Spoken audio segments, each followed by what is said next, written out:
investigated reported disturbance at Acer Plaza? 10-4 dispatcher, verify address. It's Acer Plaza, repeat, Acer Plaza.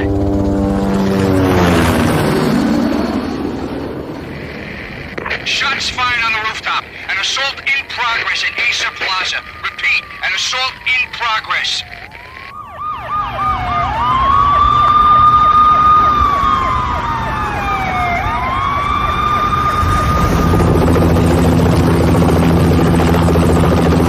It's a war zone down here. 1085 dispatcher, need additional units. Additional units now. Officer in danger. Officer in danger. 10-5, please repeat, 10-5, all units, emergency. Officer in danger, Acer Plaza, repeat, Acer Plaza, all units. They were all dead. The final gunshot was an exclamation mark to everything that had led to this point. I released my finger from the trigger, and then it was over. To make any kind of sense of it, I need to go back 3 years. Back to the night the pain started. I was still on the force back then. NYPD, Manhattan, Midtown North Precinct, Hell's Kitchen. So when are you coming to work for me, Detective Payne? You'd make me work undercover in some hellhole. Sorry, Alex. Michelle and the baby come first. See? My last smoke. It's bad for the baby. That's you, Max. A regular Boy Scout. See, Alex. Still on for poker Thursday night, right? Like taking candy from a baby. Life was good. Sun setting on a sweet summer's day. Smell of freshly mowed lawns. Sounds of children playing. A house across the river on the Jersey side. Beautiful wife and a baby girl. The American dream come true. Honey, I'm home. But dreams have a nasty habit of going bad when you're not looking. The sun went down with practiced bravado. Twilight crawled across the sky, laden with foreboding.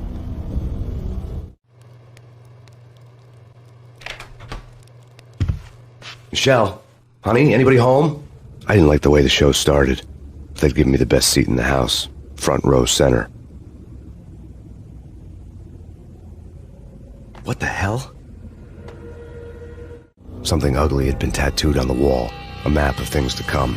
It was a poison syringe, a magic tag full of diabolical meanings.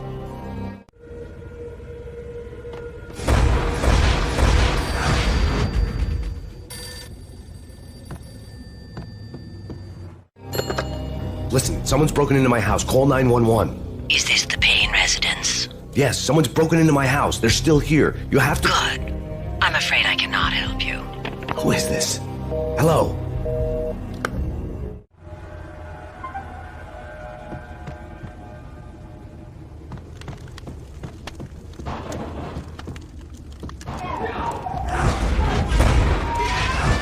Michelle!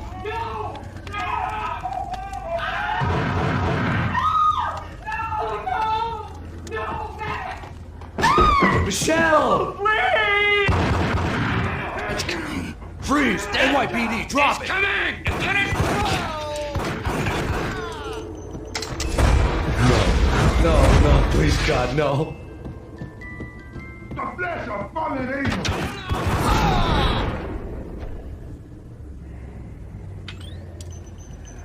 No, God, no, please, Michelle. Oh, baby.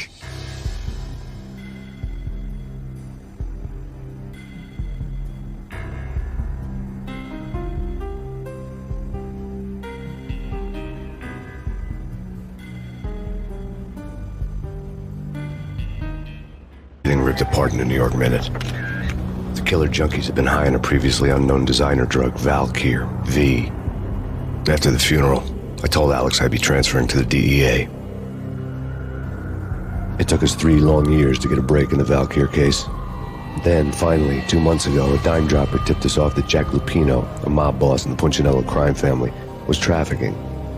I went undercover, infiltrated the worst mafia family in New York. I came in from the cold and the dark. Outside the city was a cruel monster. I've been slowly working my way from the small time to the big fish, trying to get to the source of the drug. Alex and BB were my only contacts in the DEA, the only ones in this decrepit city who knew I was down here. BB here.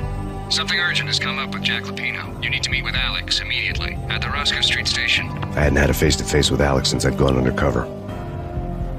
Outside, the mercury was falling fast. It was colder than the devil's heart, raining ice pitchforks as if the heavens were ready to fall. Everyone was running for shelter like there was no tomorrow. It didn't get any better when I got to the subway. The feeling hit me like a point-blank shot straight in the face. Something was not right about this. My Beretta stirred nervously under my coat, but the train doors had already shut behind me, and I was in for the ride. Next stop, Roscoe Street Station, and Alex.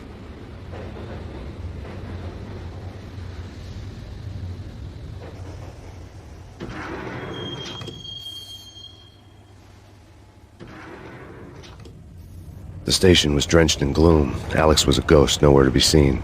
I'd have to look for him.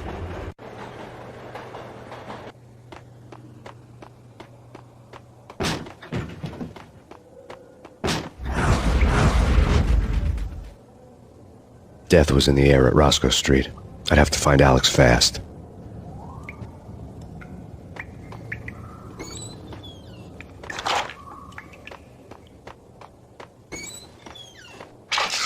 The pills would hold the pain back for a while. Wasn't Jake supposed to take care of this? He and Mickey are having too much. What the?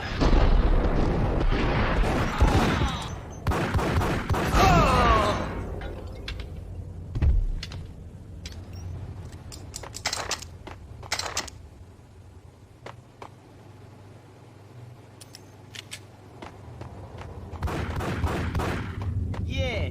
What the?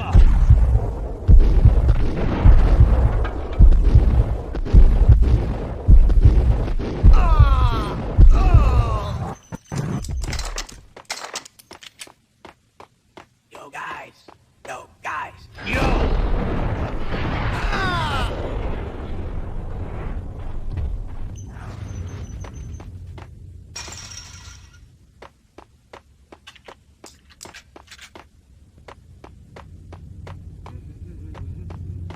Hey!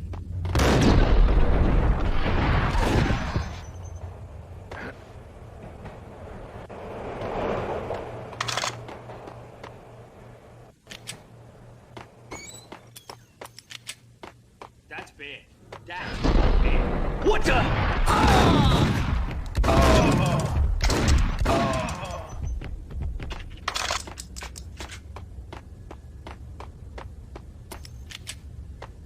Kiss it goodbye. You saved me, man. What's going on here? A massacre. These armed thugs just appeared from nowhere. We need to get help. I can make the call from the control room 1 floor up. Can you take me there? Sure, sounds good. Follow me.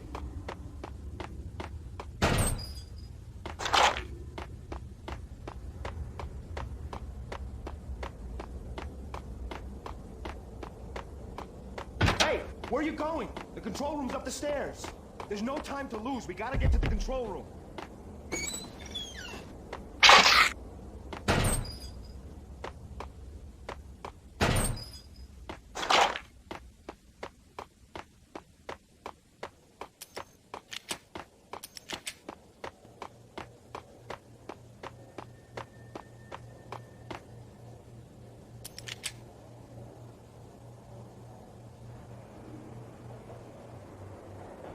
Home free. This way. What the? Look out!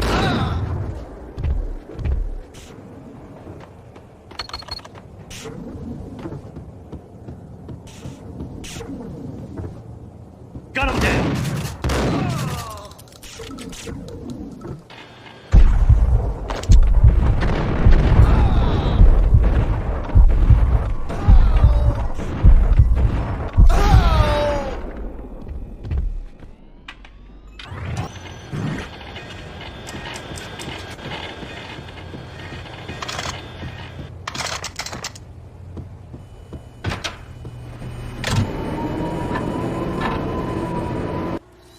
The train lit up like a Christmas tree. The power was back on.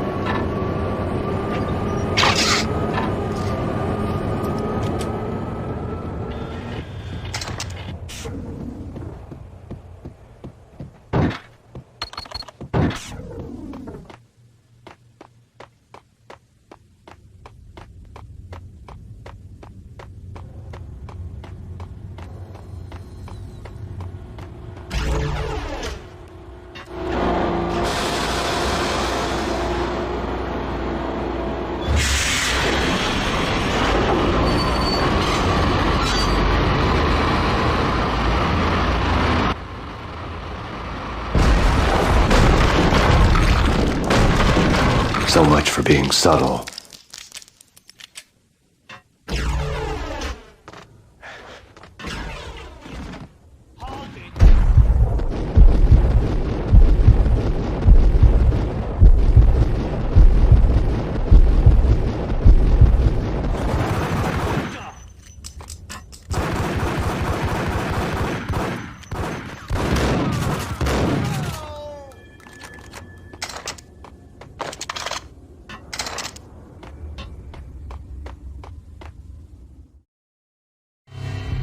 The rusty door led to an abandoned part of the station, closed off since the early 40s. Something big was going down in Roscoe Street. Maybe that's why Alex had wanted to meet me here. Maybe not. One way or the other, I was going to find out.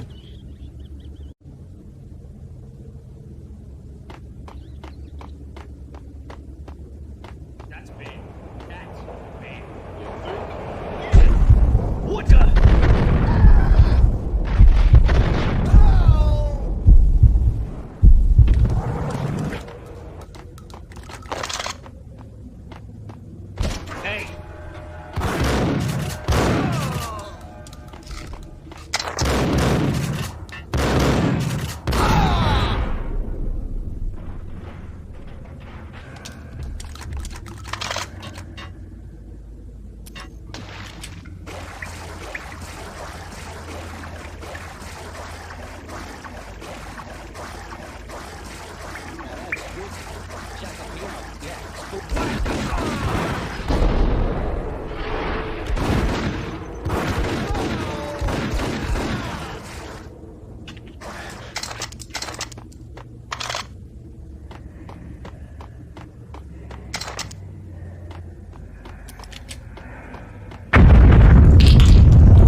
The door had been welded shut ages ago and the bomb was missing a detonator.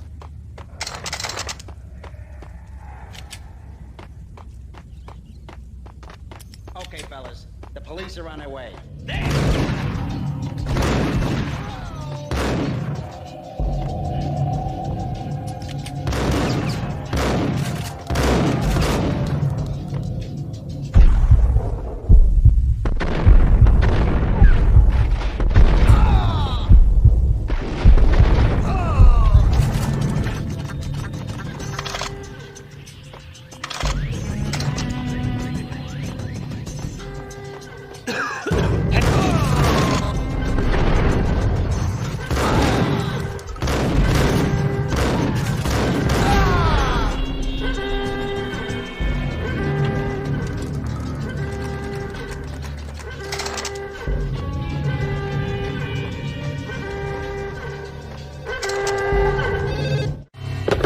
We come to you now live from the crime scene. Who is this? Right back at you. This is Deputy Chief Jim Bravura from the NYPD. You are to cease your criminal activities and surrender immediately. Sure thing, Jim. Me and the boys have been talking and everyone's real sorry. They'll never do it again. Who the hell is this?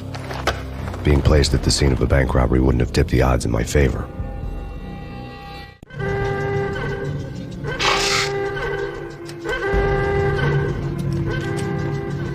The bank robber's score lay on the table. The bank robbers have been after Acer Corporation bonds. The Acer success story had recently been on every channel and on the cover of every magazine.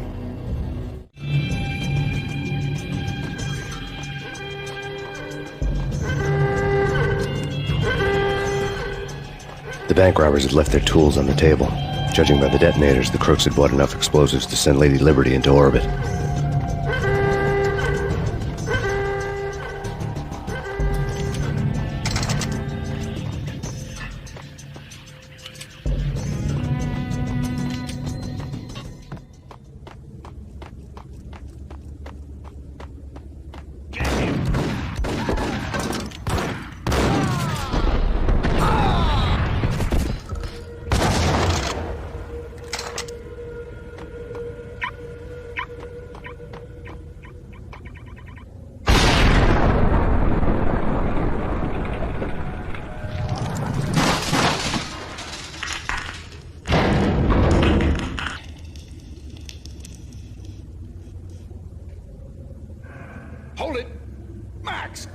You almost gave me a heart attack. I nearly shot you. Alex, I'm glad to see you. What the hell's going on? There are more corpses here than at the city morgue. It's an armed robbery, a tunnel job straight to the Roscoe Bank vault through the old station wall. Is this why? This is Lupino's gig? This is Lupino's doing? Lupino's men? Really? You sure know how to pick a place? Can you get through? No, it's locked. We gotta get out of here. If it's Lupino, it's... Alex? Alex! There was nothing I could do. He was dead. I could tell by the empty, accusing stare of his eyes.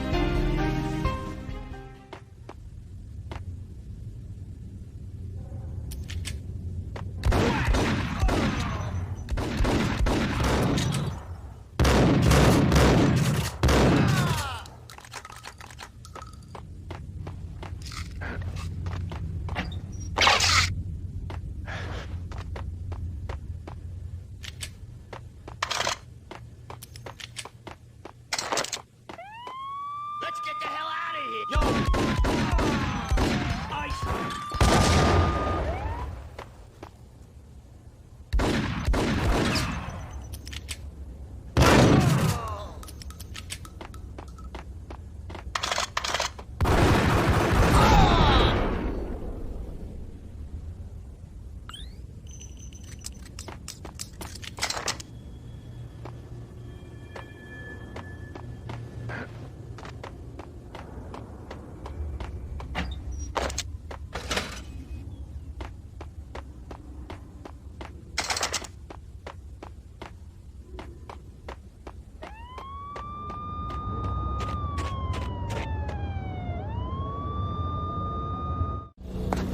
Alex had kept me relatively sane for the past 3 years. Now I didn't know how I felt. Somehow he had stumbled upon something big and ended up stepping on Jack Lupino's toes. Lupino ran his racket of sex, drugs, and contract killings from a sleazy hotel in a slum block of tenements. The NYPD was closing in. I could hear the sirens.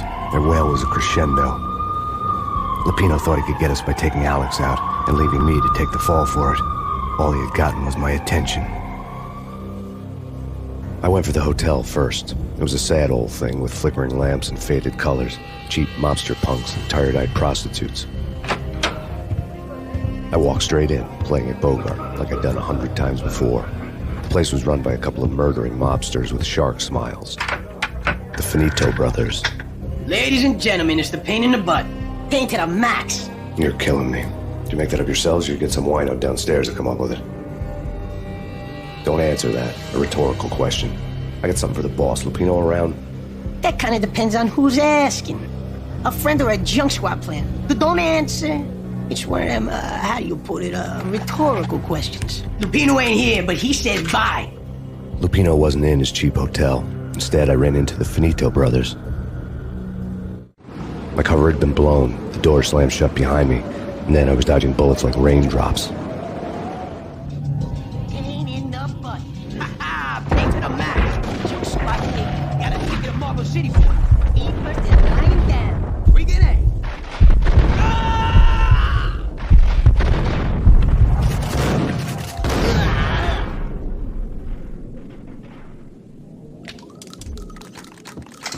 A letter on the desk caught my eye.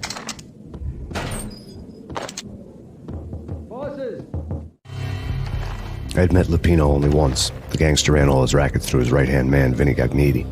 Gagniti was a high-strung whiner on the verge of breaking apart, like an overamped Energizer bunny. He had the brains to run the business, but he lacked the balls, always falling short, taking his frustration out on underage addicts and call girls.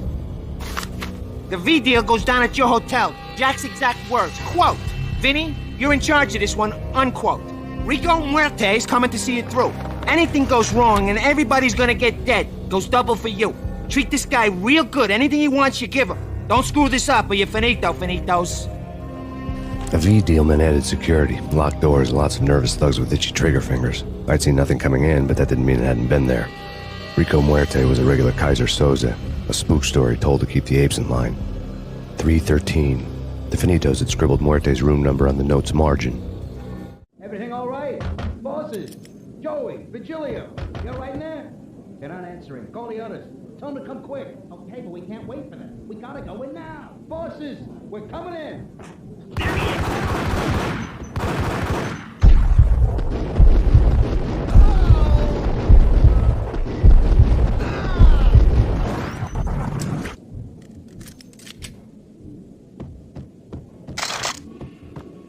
Getting out was not going to be easy. The staircase was locked and the elevator had been busted for a decade or more.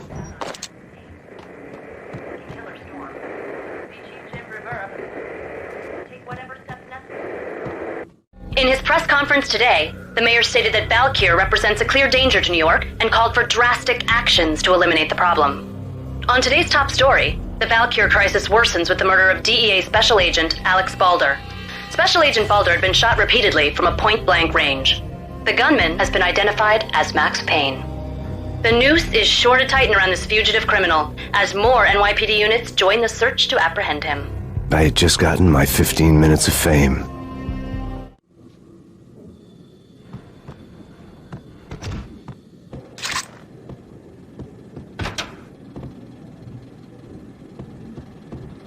What the hell? Tim, go get him. No, wait, you go get him. You go and get him.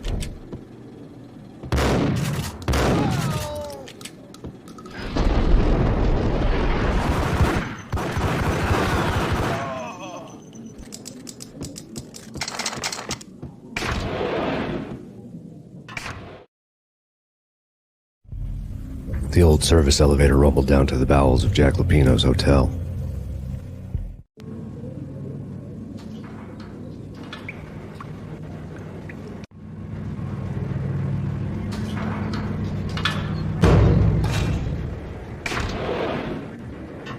It was freaking crazy.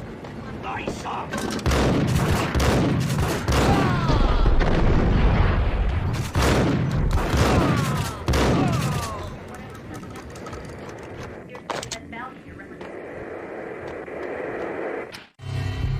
A winter storm warning is in effect in the whole tri-state area, as both freezing rain and heavy snowfall continue. Many roadways are already closed, and people are advised to stay indoors. The severe blizzard has ravaged New York for 3 days now, with no end in sight. We'd been snowed from the start in the Valkyr case. The forecast said there was plenty more where that had come from. But the snowbound city was on my side. Less chance of innocent bystanders getting caught in the crossfire.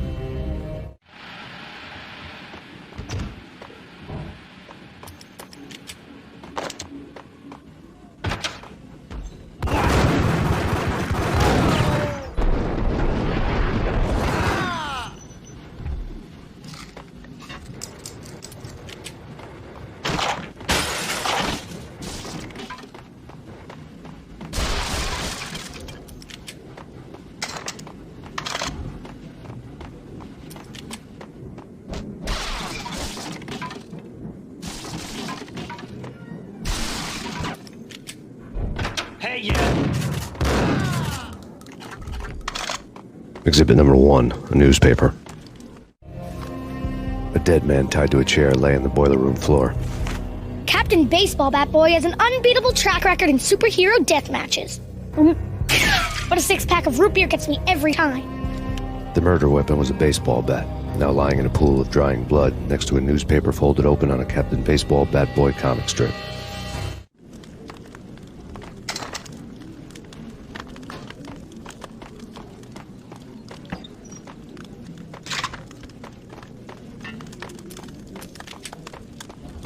Take vampire movies. Why are they always set in LA or Mexico? They can't even get into the black.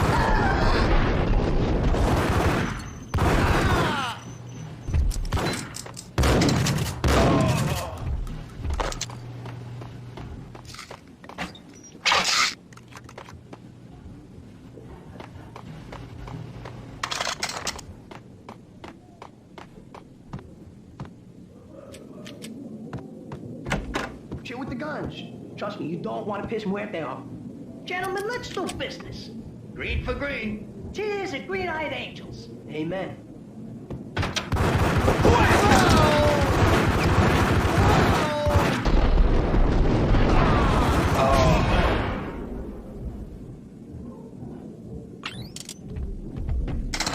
A lifetime ago, this would have gone down as a narcotics arrest.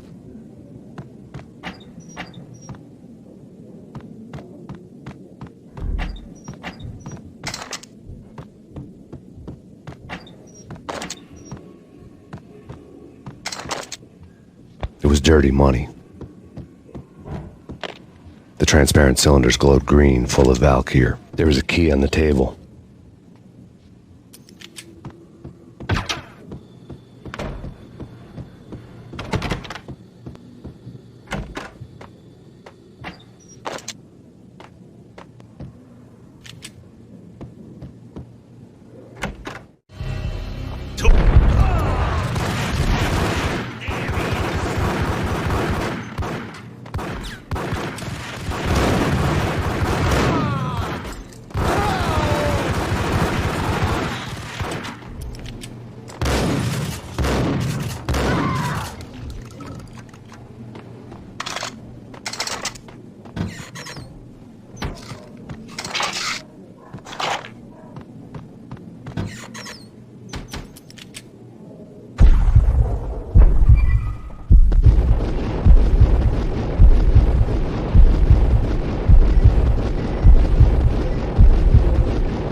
The antique switchboard was still in use. There was an old telephone switchboard in the back room of the reception area, the kind that made phone tapping child's play. It wasn't hard to picture a fat pimp sweating with headphones on, listening to his hookers talk dirty and fake orgasms over a web of party lines, the blood veins of New York. Right now there was a different set of moans and groans going on. Boss, Conidi, this is Max Payne. He came, started capping us. He killed... Are you freaking kidding me? He's just one lousy cop. You better be freaking kidding me. Whack him. What's the freaking problem? Hello? Answer me. Hello? The word was out. A deadly virus released into the city's corrupt circulatory system. Something wicked this way comes. Max Payne at large.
Turn around, walk away, blow town. That would have been the smart thing to do. Guess I wasn't that smart. Lupino's tenement buildings were a seedy hangout for all kinds of sleaze. A liquor store, a pawn shop, a laundromat full of mobster bookies and loan sharks. The list went on. The how and why of it was a mystery to me, but they knew I was a cop. They knew I was coming, and they were going to get real trigger-happy about it. I got to see Lupino's hangout all lit up. A bomb went off, turning snow into liquid gold. A pillar of fire lifted the remains of a car straight up into the air. The flames were highlighted on the hood of a black Mercedes-Benz as it coasted down the street real slow, as if the driver didn't have a worry in the world. I got a good look at the man riding shotgun. It was Vladimir, the head of the local Russian mob, the fly in Don Punchinello's suit. The ringing in my ears was the sound of a mob war being waged.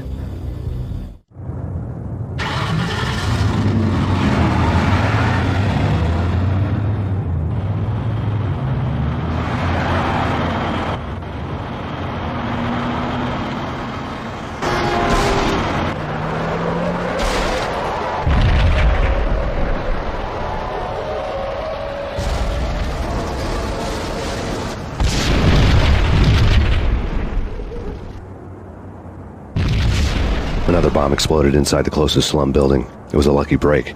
The goons inside were spooked, but luck always came with a price tag. More bombs could still be ticking inside, and the cops would already be on their way. Jack Lupino's suite was on the top floor. At least it used to be, before the explosive makeover. I don't know, man. I don't know about this. Quit worrying, man. Think of it as Christmas. Yo!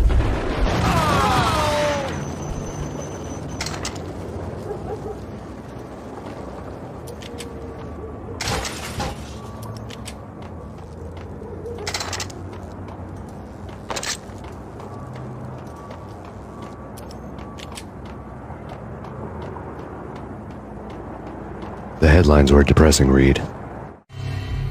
The headlines were screaming bloody murder. The storm was a screaming duet with the approaching prowl car sirens. It was all a scream when you were down for the count and wanted for murder.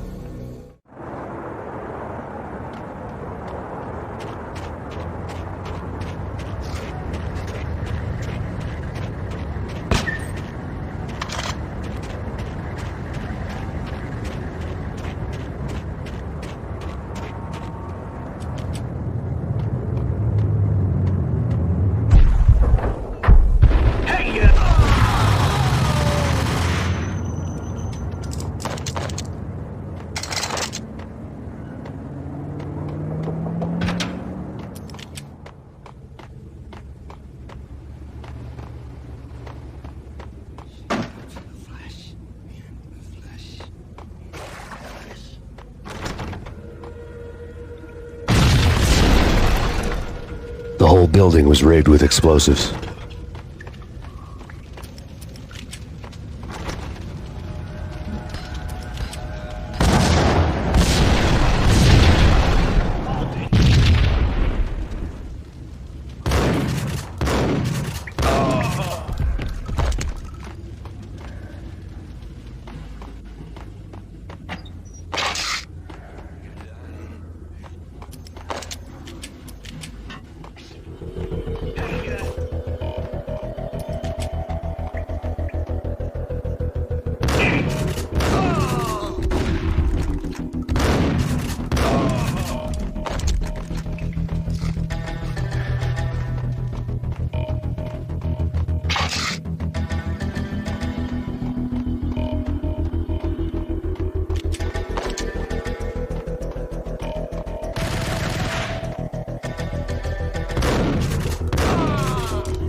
A beaten-up phone in the entrance hall was ringing. It could have been just a junkie in need of a fix, but it turned out to be something more sinister than that. Am I speaking to Mr. Payne? Who wants to know? My name is Alfred Woden. You must hurry. The police are on their way. Tell me something I don't know. They know you're there. How? And what's it to you? I will contact you again. The cops arrived, sirens singing in the off-key harmony of a manic-depressive choir. I had a few minutes while the SWAT team would go through the usual routine. By the time they busted in, I needed to be long gone. Max Payne, this is Deputy Chief Jim Bravura from the NYPD. Drop your weapons and come out with your hands above your head.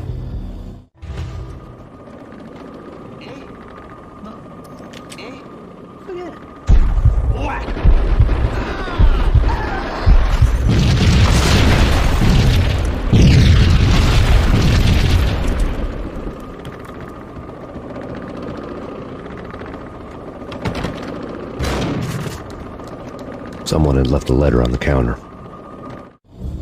Suddenly it all made sense. The bombs, the Russian mob boss making an appearance in person. Gagnidi was his usual self, all talk and no walk. After our hit, the Russian has only a couple of guns left and they can be bought. There's no freaking way he has the guts to try anything after that. As it turned out, the Russian had plenty of guts. One thing he could count on. You push a man too far, and sooner or later he'd start pushing back. There was a key on the shelf. Surrender or we'll be forced to take action. Don't make us go. Put your hands where I can see.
The bombs had destroyed all the stairs up to Lupino's office.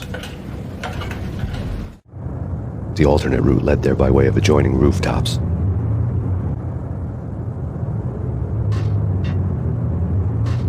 It's never been this cold. Never ever. It's like the sky's falling. Yes, sir. It's the end of the world as we know it. And I don't feel fine. I don't feel anything. Not a thing. I'm freezing my butt off.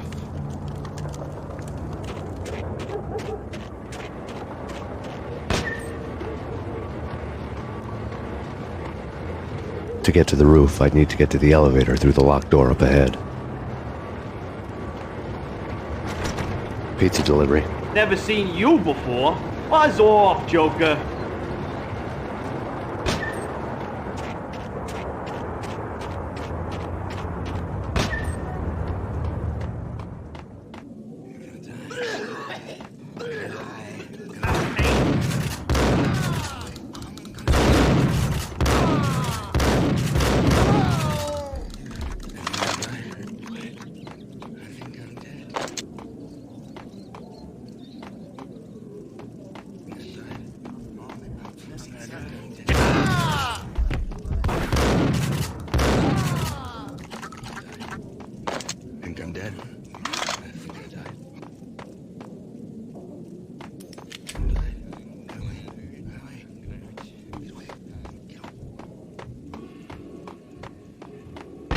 No, don't shoot. You know the clowns at the laundry? Me? No. You're no good to me then. What? No, the laundry, yeah. I know him, yeah. Get me in there. Okay.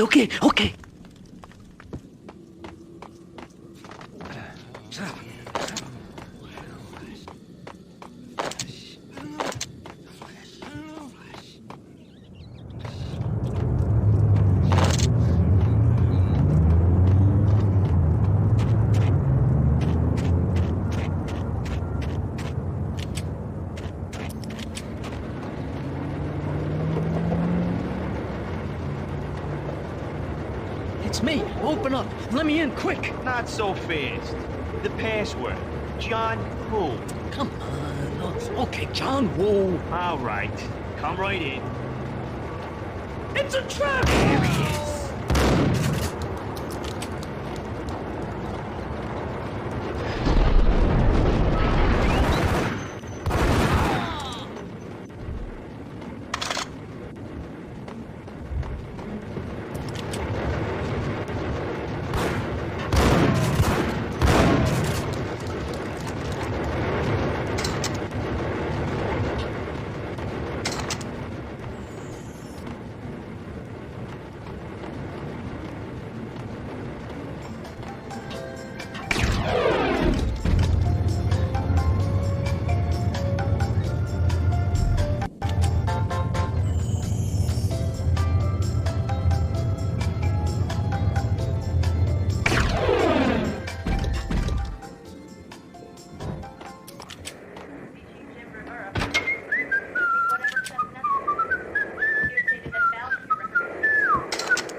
New York City is in crisis tonight, with reports of Valkyr-related gang war in the streets of the Bronx.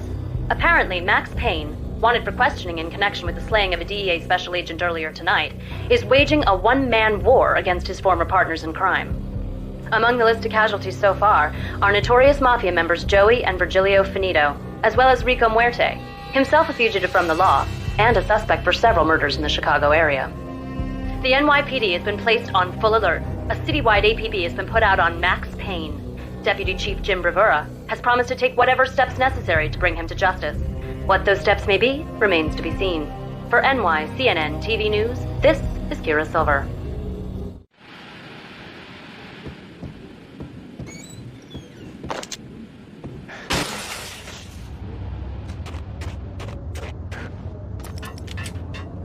This week on Address Unknown.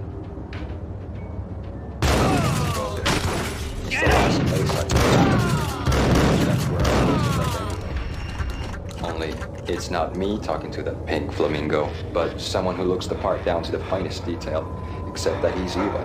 I'm hiding in the shadows, watching it all unfold. The flamingo speaks. He can speak here. It says, "Mirrors are more fun than television." That's, mirrors are more fun than television. Somehow I know this, just don't ask me how. And I, not me, but my double, nods and smirks at this like it was the funniest thing in the world. And then something goes wrong, and suddenly they know I'm there, hiding behind them, and they both turn to look at me with cold eyes. And the flamingo speaks again. I have no idea what that means.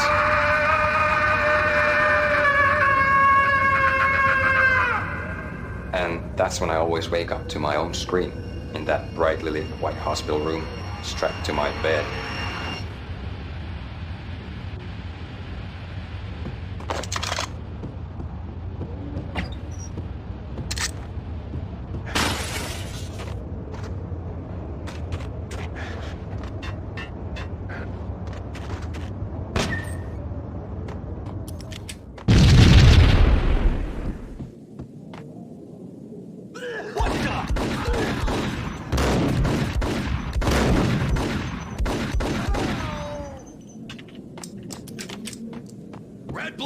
It's always red or blue in the movies. So, green? No, not the green.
Vinny got needy.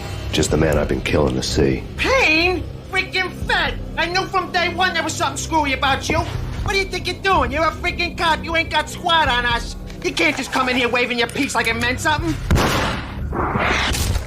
Yeah! Oh my God! Oh God, you shot me! Ah! You're dead, Payne! What the hell are you waiting for, you apes? Kill him! Kill him! With pleasure, boss. Gugneedy bailed. I made like Chow Yun Fat.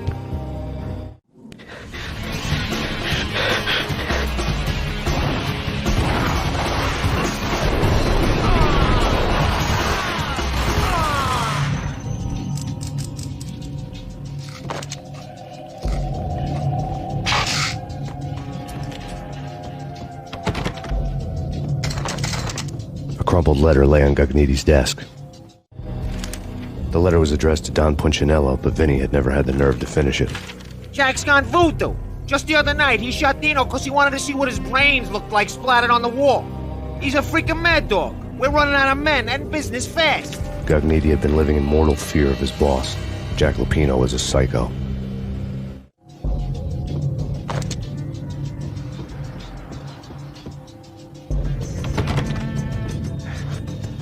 Vinny Gugnetti was running scared. He could run, but with a bullet in his stomach like a broken bottle of Tabasco, he was quickly running out of time. He knew where his boss was, and I wanted to square things up with Jack Lupino. Gugnetti would be moving fast. I don't know about angels, but it's fear that gives men wings.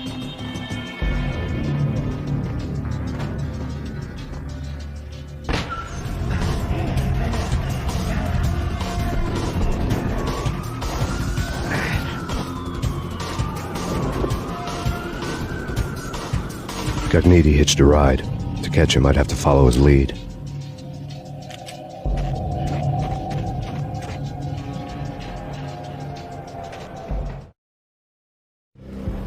This was my second train ride of the night. The way it started didn't promise anything better than the last one. Freezing wind tearing at my face like sandpaper and razors, ice hard and slick under my hands and feet. And somewhere in the background, the wail of sirens, the city howling after me. New York sped by in fast forward. Dark rooftop water towers and a dead forest of antennas and chimneys, all a blur. When the train he was riding slowed down, Gugnetti made his move.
It's Payne! He's coming down the stairs! Shoot the bastard! Okay, boss, you got it. No problem.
Payne has nowhere left to go. We are very close to capturing him. You'll get a full statement then. Right now, I've got better things to do, ma'am. That was Deputy Chief Jim Rivera from the NYPD with no further comment at this time. Apart from his suspicious food habits, I figured Bravura to be one of the good guys. Fate had just dropped us on different sides in this. But when it came to capturing me, he was way out of his league. I had already ditched the cops a couple of rooftops back. For now.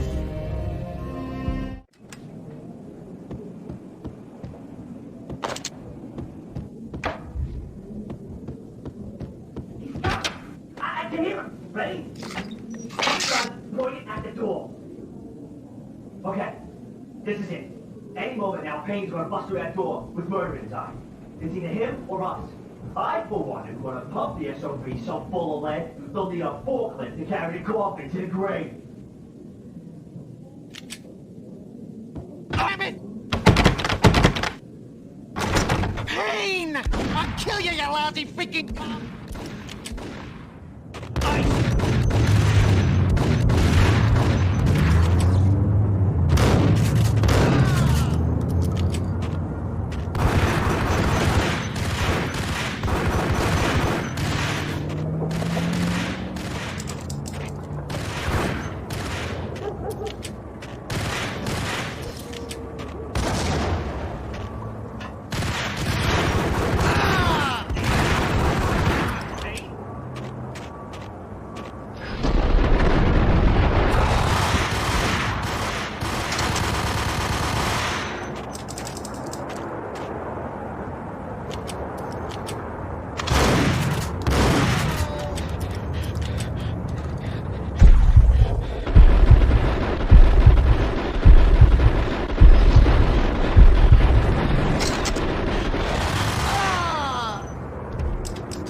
Cogniti ran out of steam in a dead-end alley with steam boiling out of the sewer grates like all the fires of hell were burning high beneath us.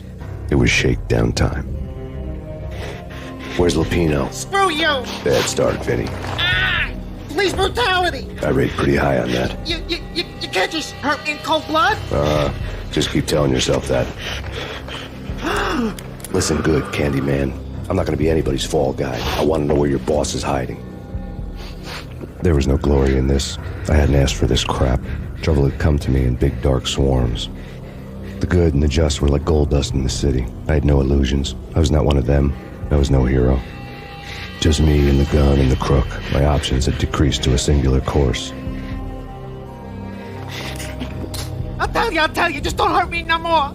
Lupino's at Ragnarok, the nightclub. Book me, take me, hold me to the freaking jail, just don't hurt me.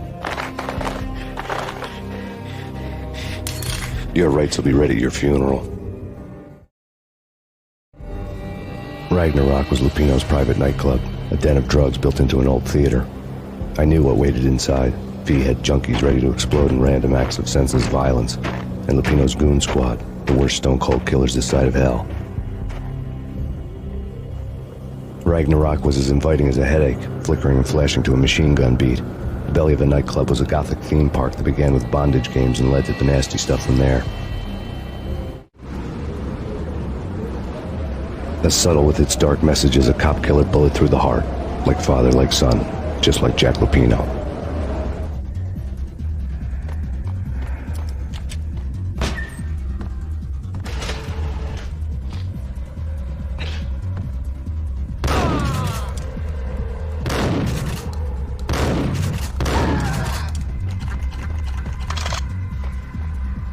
The book had never been a bestseller.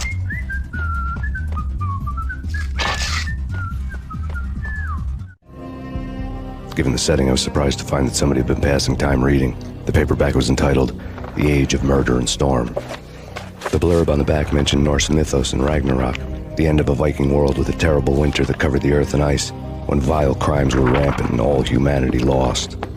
I could see how somebody impressionable might get it into their head that we were at the end of time. I was also beginning to see what the nightclub and its owner were all about.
books on the occult had been piled on the table. The room was stacked with light reading, such as Necronomicon, Witchcraft, and Paradise Lost. Old exotic titles like Malleus Maleficarum and De Umbrarum Reini Novum Portus. Books with pentagrams on their covers, all dealing with the occult and the infernal. Lying between stacks of horror videos and a couple of Ouija boards. The only thing I could take seriously was the thought of Lupino taking it seriously. He had been spending a lot of time getting intimate with the guy downstairs.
Hey, yeah.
The backstage area led to Lupino's inner sanctum.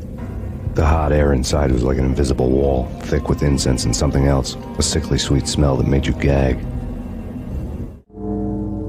This was the rotten core of the Big Apple. Lupino lurked somewhere ahead, like a spider at the center of his web, waiting. The vapors in the air started to make my head swim. Torn pieces of a letter lay scattered on the sofa. Punchinello had threatened Lupino in writing. The note had been torn to pieces, bloody fingerprints all over them. Don't want you to think that one of my boys is not playing with a full deck. Shape up, Jack. We are running a business here. I'd hate to send the trio to strong-arm you. The trio were the Don's notorious henchmen. It was obvious that Lupino hadn't been intimidated by the threat. Lupino's notes covered the table. Jack Lupino was crazy, all right. The table was scattered with notes of demented arcane nonsense written in rusty blood. A mishmash list of demons, devils, and dark gods evoked. Beelzebub, Asmodeus, Baphomet, Lucifer, Loki, Cthulhu, Lilith, Hela, blood given to you all. He was after that old Faustian deal, your soul for power and fortune. Just sign on the dotted line with your blood.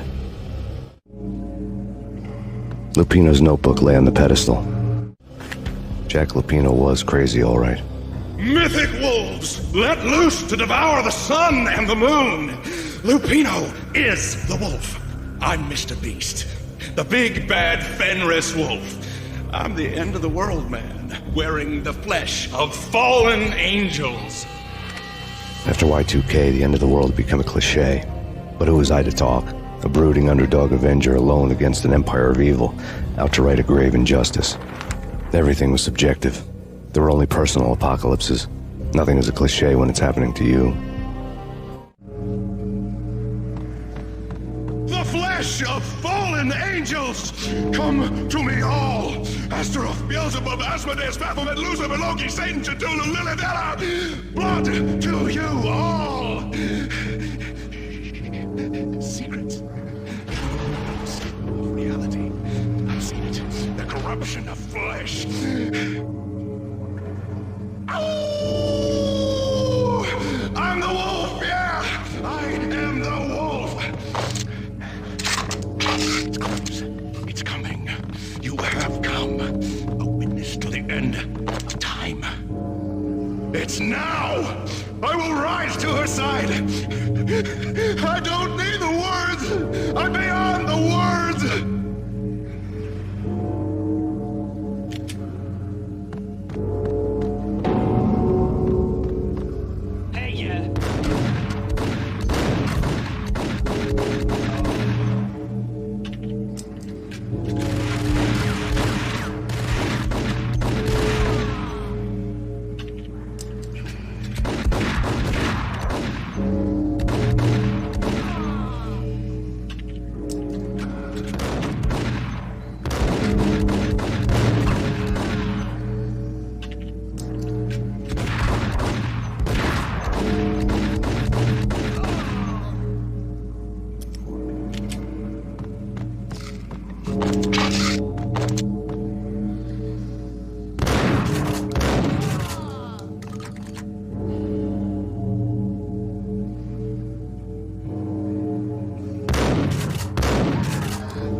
I'd known there'd have to be a catch in it somewhere, and this one was the Empire State Building of catches. Lupino was pumped up and dying to go 15 rounds with a mutant alligator. And then he started this spooky monkey talk, straight from a bad dream. Mine. I have tasted the flesh of fallen angels. I've tasted the devil's green blood. It runs in my veins. I've seen beyond a world of skin, the architecture of blood and bow and arrow. Death is coming! She is coming, and hell follows with her. This is the twilight winter. I am ready to be her son. Her time is now, and all who stand in her way must die!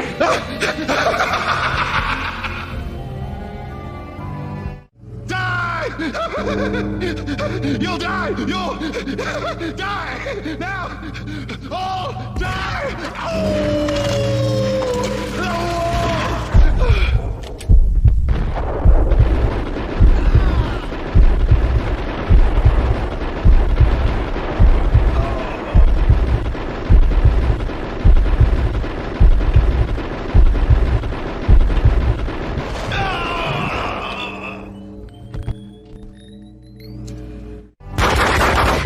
Finally went down. I wanted to make real sure he'd stay that way.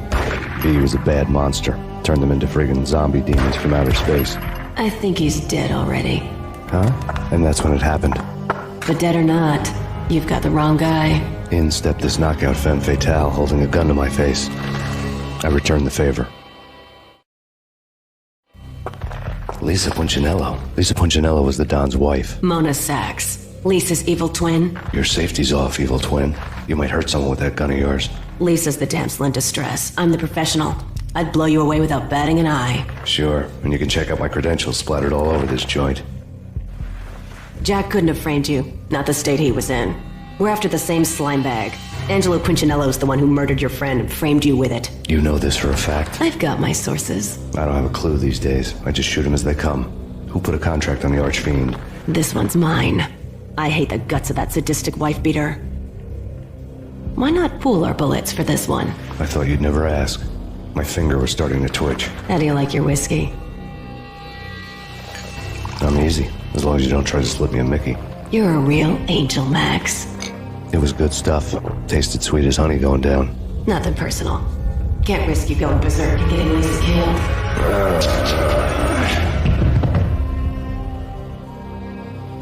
The nightmare was always the same. Violent shapes moving in darkness, old and ugly. The killer's mad laughter was a riddle filled with wicked innuendo. Somewhere, the baby was crying.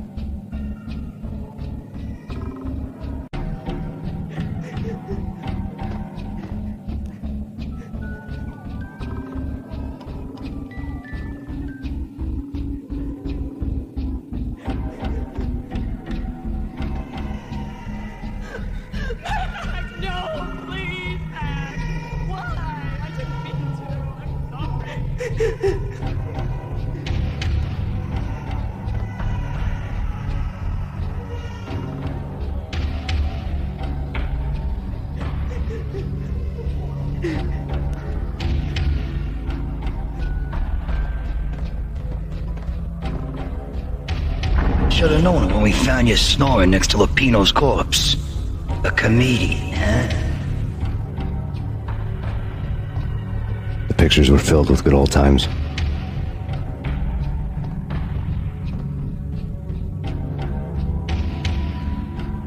Michelle looked at me from the photo.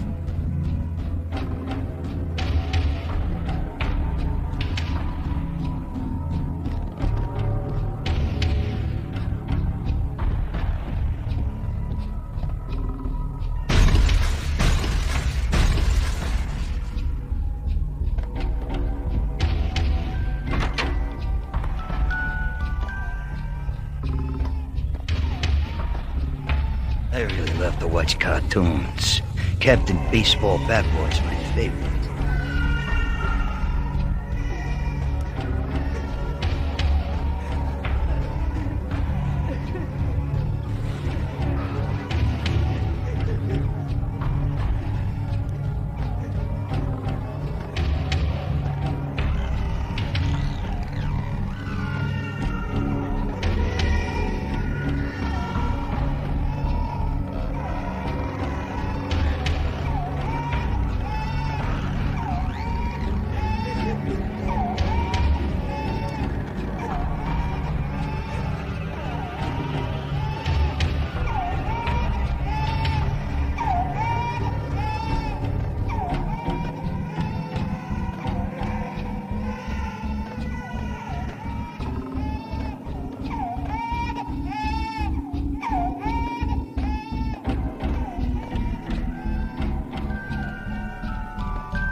No, please, God, no.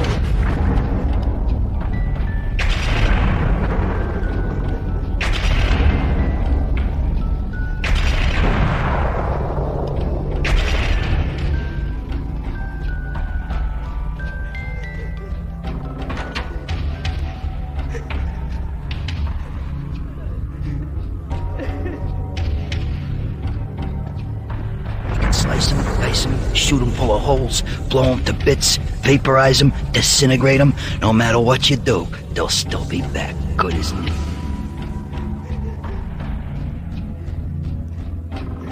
Michelle's diary lay on the table. Michelle was working part-time in the district attorney's office. Her diary was open on today's entry, her handwriting all pretty curves. An army dossier found its way to my desk yesterday. Valhalla? Isn't that a Norse myth? Something about Vikings? I tried to tell Max about it, but he was busy, that cute frown on his brow. Guess it's nothing, just a mix-up at the courier service. From now on, I would always find time for her. It was a hollow promise. Too little, too late.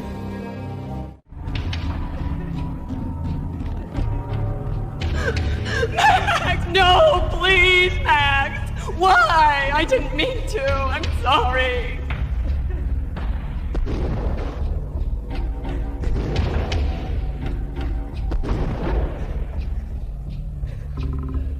Murderer! You killed her! Nothing like that ever happens in the real world.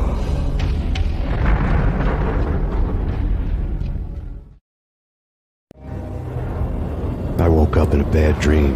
My head felt 2 sizes too small for my brain. Max Payne. I envy your name. And the killer was smiling. Pleased to meet you. I'm Frankie the Bat Niagara. Niagara, as in you cry a lot? He had a baseball bat and I was tied to a chair. Pissing him off was the smart thing to do.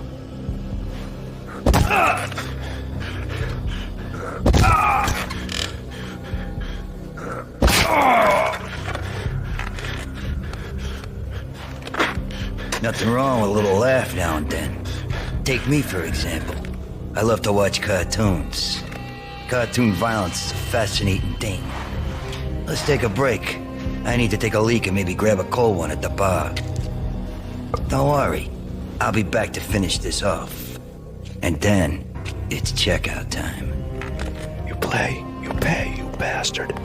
He swaggered out, and the door clanged shut behind him, locks clicking into place. Everyone makes mistakes.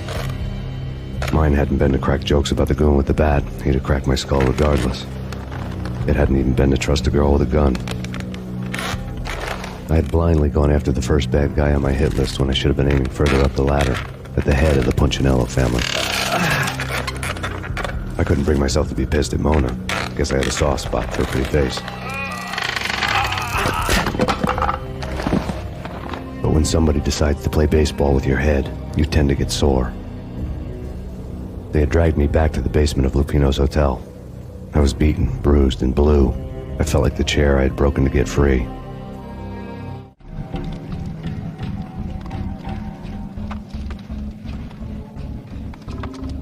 All I had was Niagara's bat, sticky with my own blood.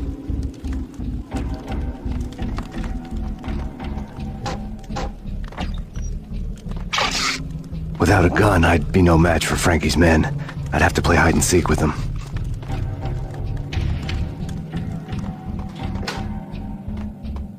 It's Frankie's turf. We'll take... What the?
Another newspaper caption for a murder scene.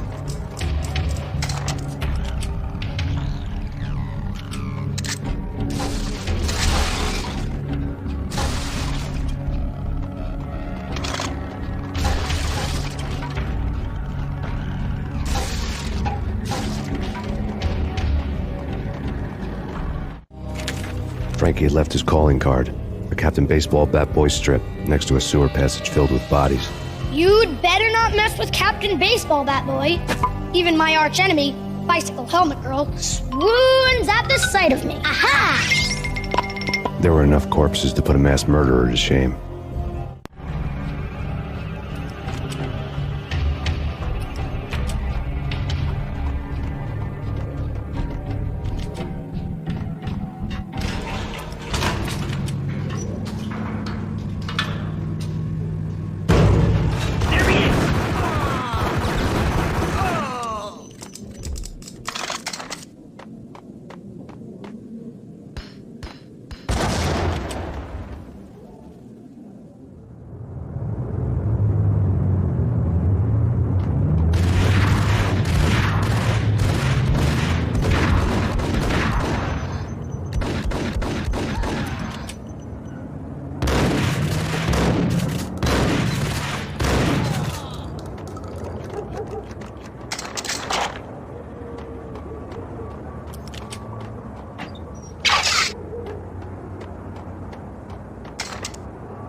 Things were fast going from bad to worse.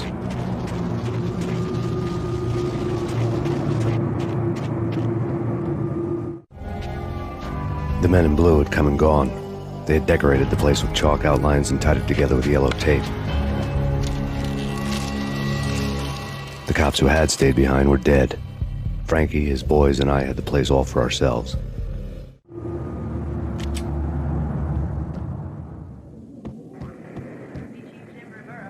Just forget about it. Just forget about it. Hey, just forget about it.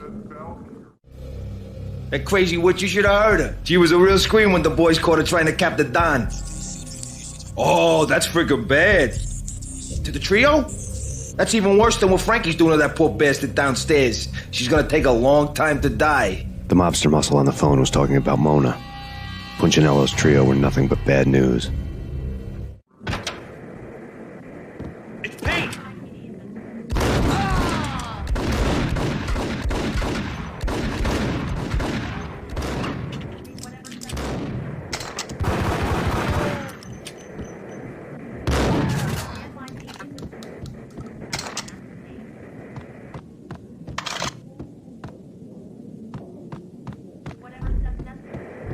More evidence that Punchinello didn't like me much.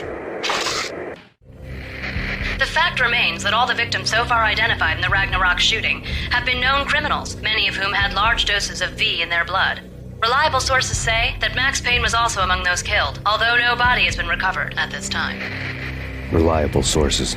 That meant somebody thought the Mafia had me, didn't want the cops snooping around anymore. The body would be delivered to them barely recognizable. Case closed. Don Punchinello had the power to be that reliable source, which was no news. But his news was old news. Framing me hadn't been enough. Don Punchinello had put a hit on me. He wanted me dead, and it had been important enough for him to give written instructions to Frankie about it. Max Payne should die like a dog for the trouble he's caused. Frankie, I know I can trust you to give this matter the dedication it needs.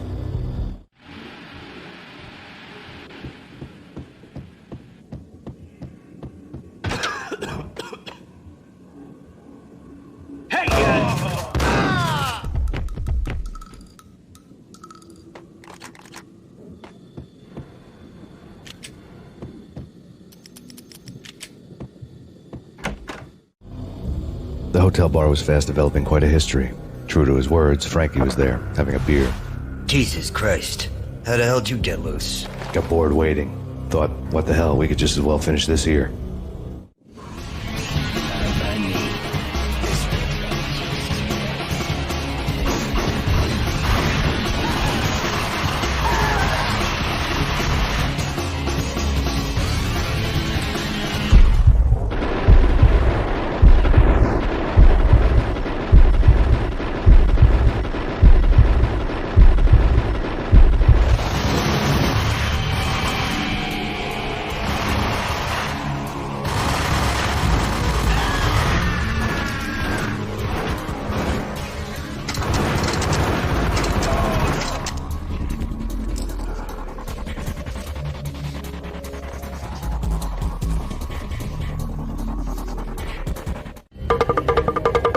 Thank you. You've been a lovely audience.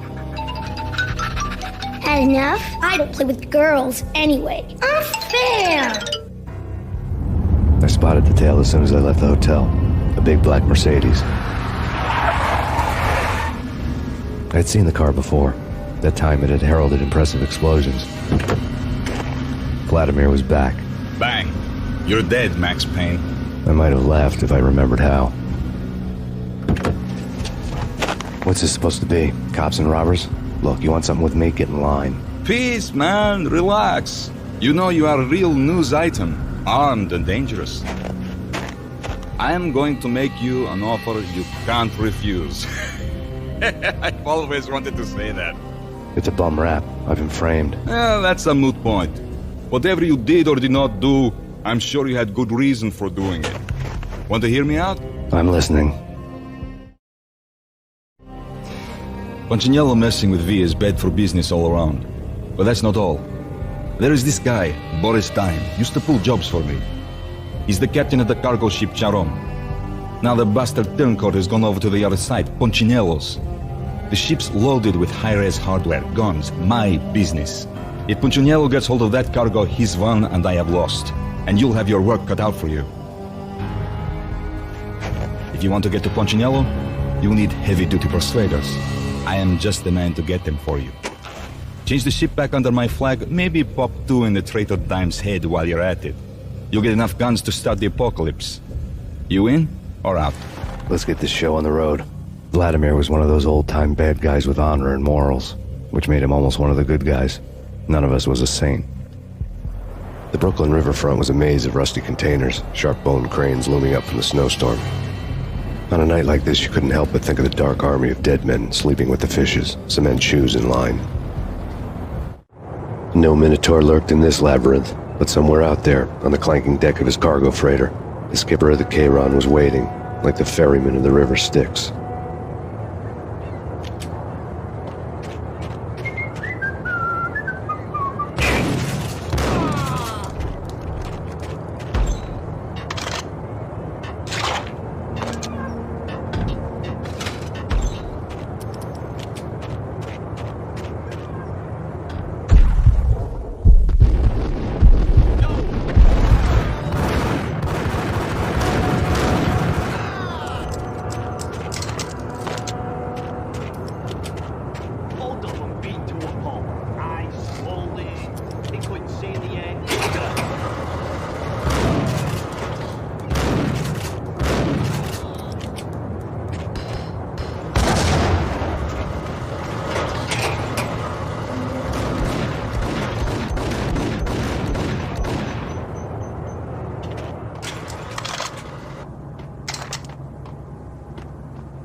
hold it.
This way. Max Payne.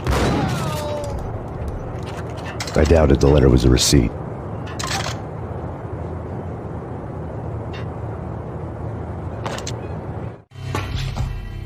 Rico Muerte had come to town to do more than just sort out family troubles. Exhibits number 1, 2, and 3. A briefcase of money, a sniper rifle, and an envelope with one word neatly printed on a folded piece of expensive paper. Mayor.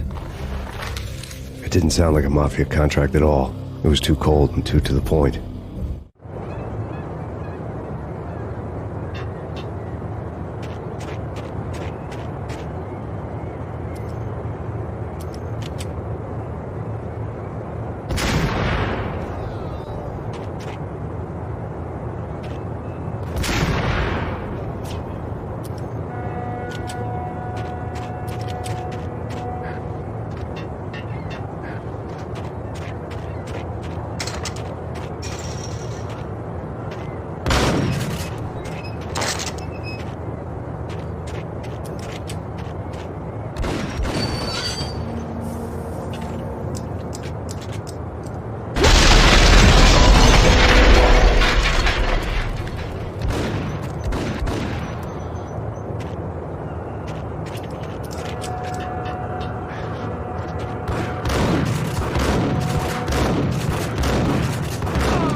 I had found Boris Dime's ship.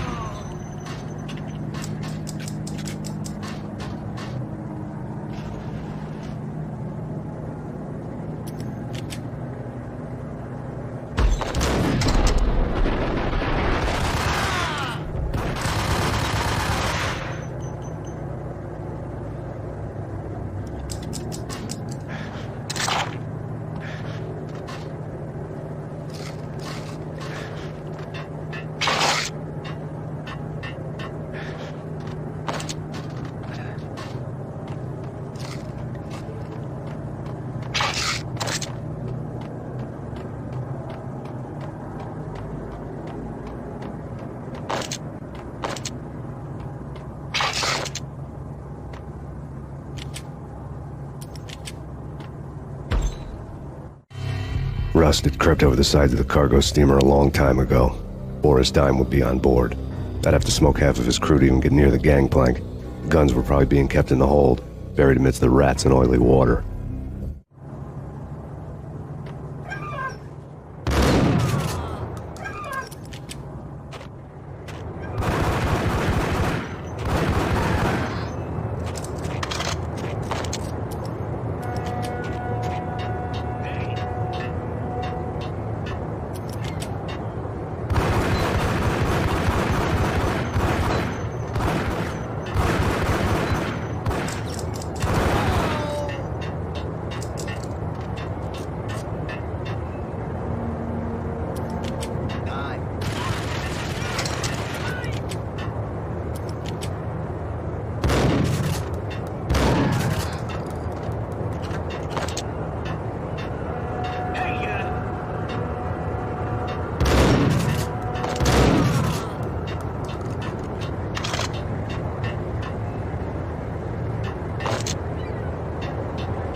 Angie, tell me, how much did Dime cost you?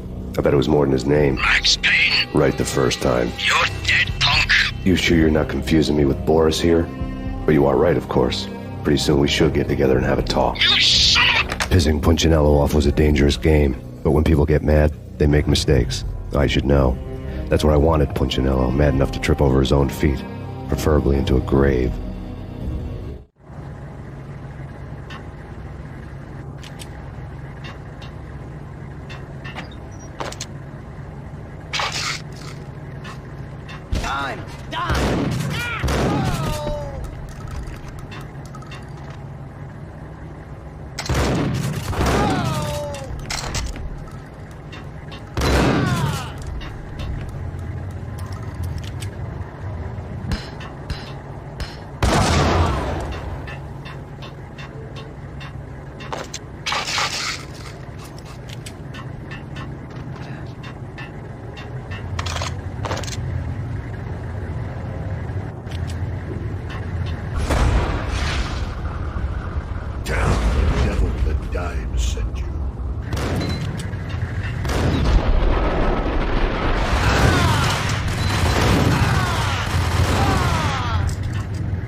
Anybody who says different is calling me a liar.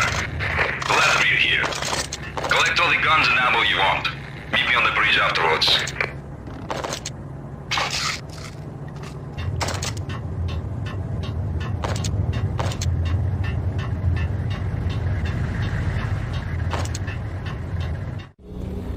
Did you get everything you need? Check.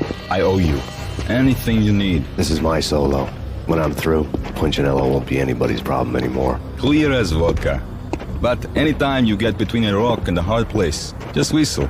This could be the beginning of a beautiful friendship. You really get a bang out of this big-time gangster act, don't you? Even with all this firepower, I figured I couldn't get to Punchinello at his manor.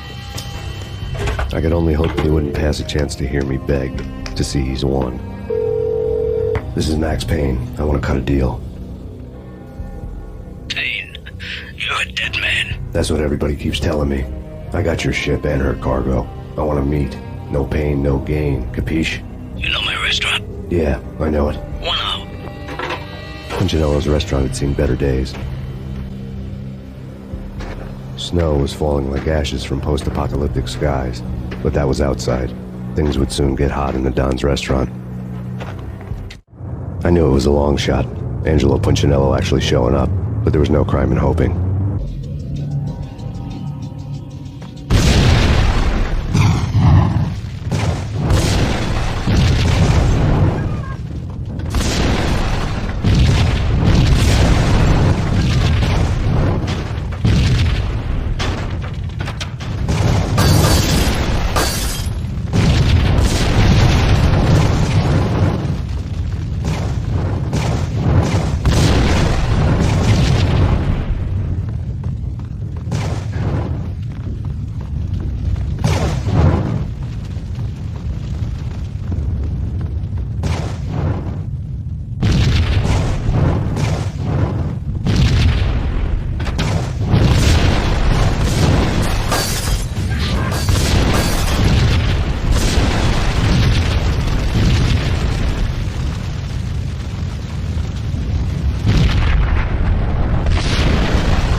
Punchinello was burning to get me. The feeling was mutual. He was trying to put out my flames with gasoline.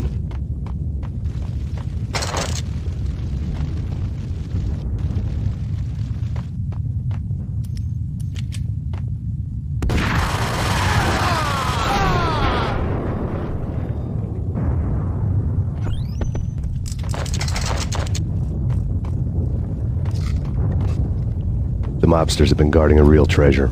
The way out of this disco inferno. There he is!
Vlad had seen my smoke signals.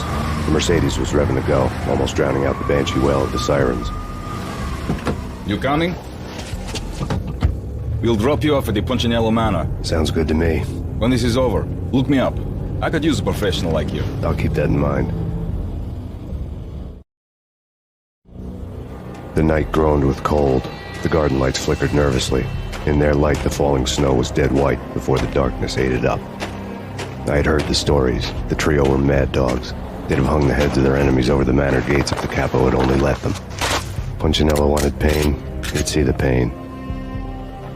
The trick in my situation was that there was no trick, no matter what the movies tell you. No rules, no secret mantra, no roadmap. It wasn't about how smart or how good you were. It was chaos and luck, and anyone who thought different was a fool. All you could do was to hang on madly, as long and as hard as you could. Someone had graciously left the back door open for me and killed the guards. My money was on Mona. I knew the trio would be standing between me and Punchinello. I had read their rap sheets, thick as phone books. No one would be walking out of here alive. The numbing cold of the broken night had followed me in. Upstairs, the trio tangoed down the manor halls to the silent rhythm of their murderous hearts. The blood of their victims rust on their lips. Vince Mignano, Pilot Providence, a.k.a. Big Brother, and Joe Deadpan Salem.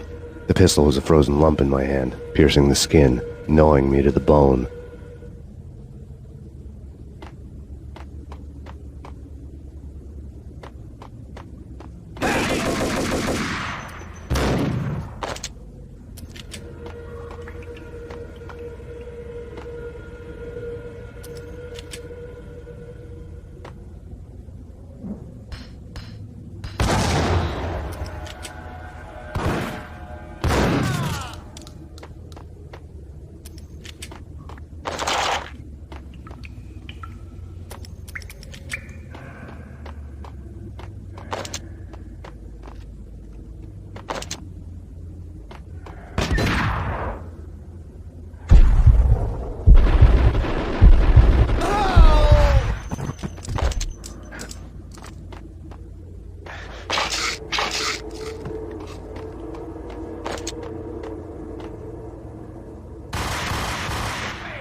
It didn't take me long to run into the trio.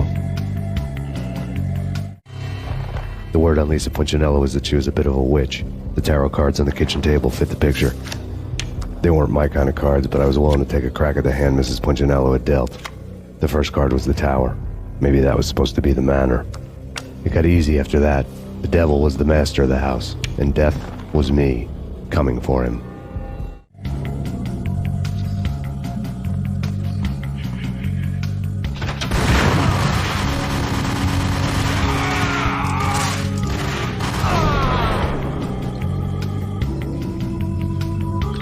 One down, 2 to go.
one to go.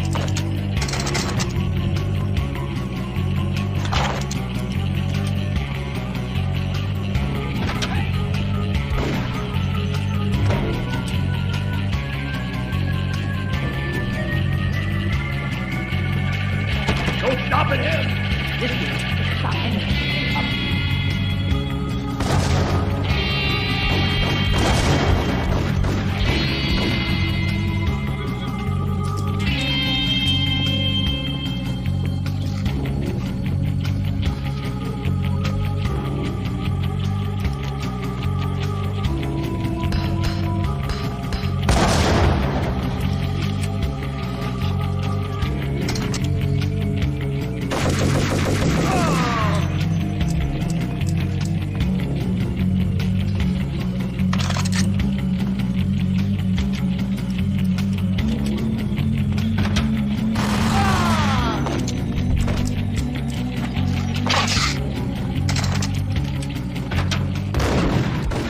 It was too late for her.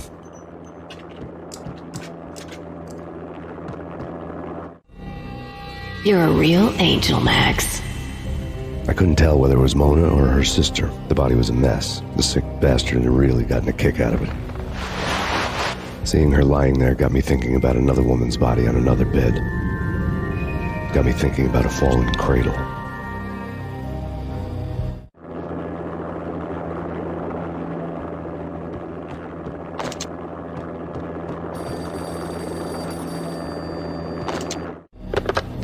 Max Payne. Talk to me. Alfred Woden. You've got company. An armed helicopter just landed on the manor grounds. You must hurry. The more the merrier.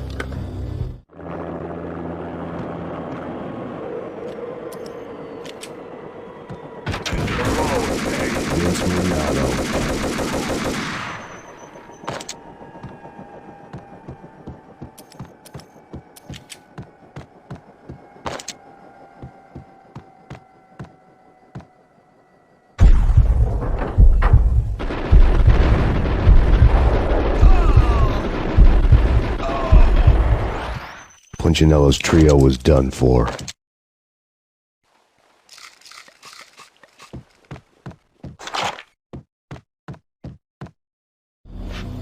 Outside my door. Hurry. He's coming for me. You gotta hurry. Please. I could hear Punchinello on the phone begging for help. He should have been saying his goodbyes. Punchinello was a pushover. The moment I stepped into the room, he folded like a deuce before a royal flush. No, wait. I was just doing what I was told. I couldn't refuse. She's someone high up. Government, maybe. I don't know. He was trying to buy more sand for his hourglass. I wasn't selling any. No, I told him not to.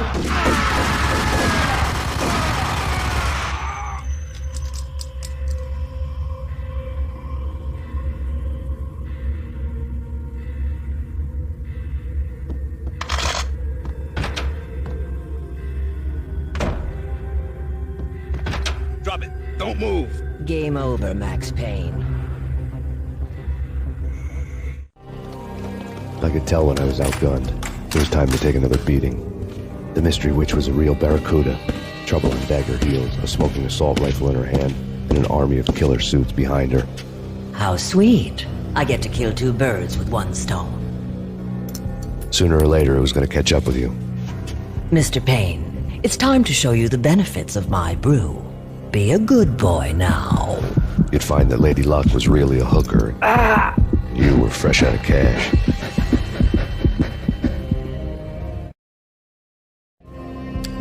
Gentlemen, we're done here. Take me to Cold Steel. She had just given me an OD of Valkyr. I could feel green fire eating my brains. They turned to steam. They did a fade on me. I'd never had a chance. The witch had got me just as sure as if she put a gun to my head and pulled the trigger. The shadows rushed me, bruised mugshot faces hungry for revenge. They knew my weak spots and closed in for the kill. The floor turned into a vortex of green blood. I fell. The flesh of fallen angels.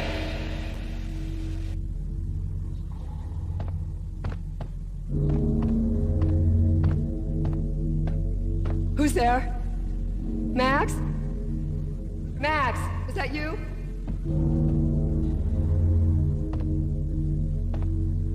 Max? Where are you, Max? Please.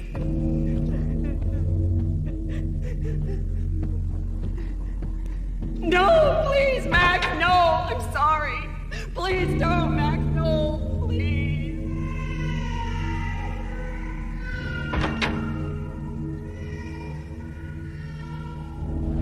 Max? Where are you, Max? Please. The letter was staring at me. There was something disturbingly familiar about the letter before me. The handwriting was all pretty curves. You're in a graphic novel. The truth split my skull open, the glaring green light washing the lies away. All of my past was just fragmented still shots, words hanging in the air like balloons. I was in a graphic novel. Funny as hell. It was the most horrible thing I could think of.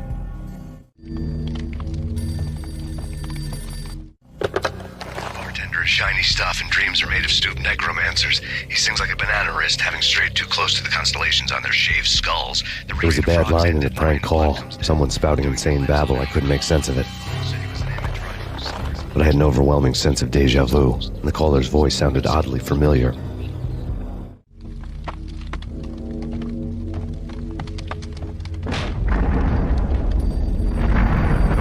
The weird piece of paper looked dangerous. There was something disturbingly familiar about the letter before me. The handwriting was all pretty curves. You're in a computer game, Max. The truth was a burning green crack through my brain, weapon statistics hanging in the air, glimpsed out of the corner of my eye, endless repetition of the act of shooting, time slowing down to show off my moves, the paranoid feel of someone controlling my every step. I was in a computer game. Funny as hell, it was the most horrible thing I could think of.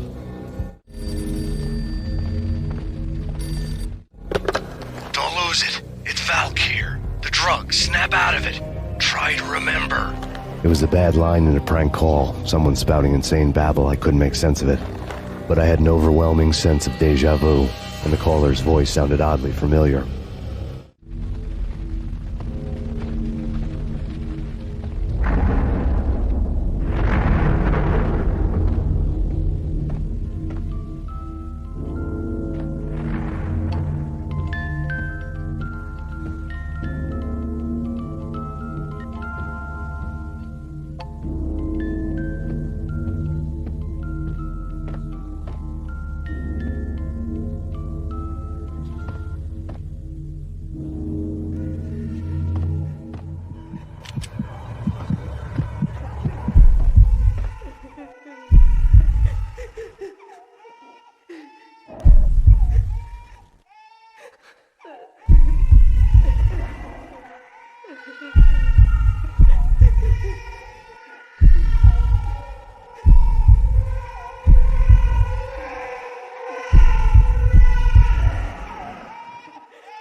Slowly, the green nightmare faded, leaving dark stains on my soul that would never come off. I felt like flatlining. I was all shook up.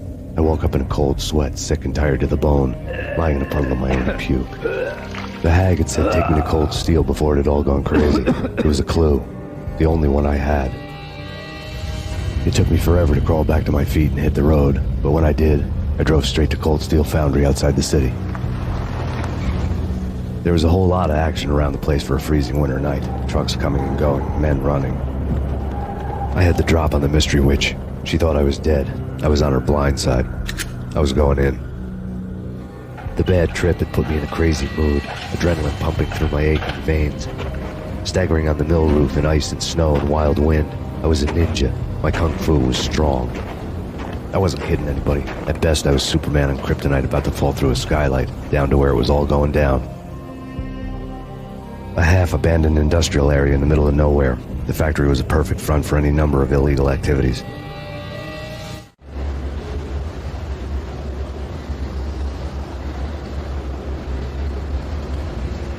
In the belly of the plant, molten metal boiled and bubbled like a witch's brew.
breached. The facility has been compromised. Repeat, the Deep Six has been compromised. Initiate Operation Deadeye. The walkie-talkie military lingo could mean only one thing. They were getting ready to destroy the evidence and vanish into the night. I was so close. The hidden truths were just around the corner.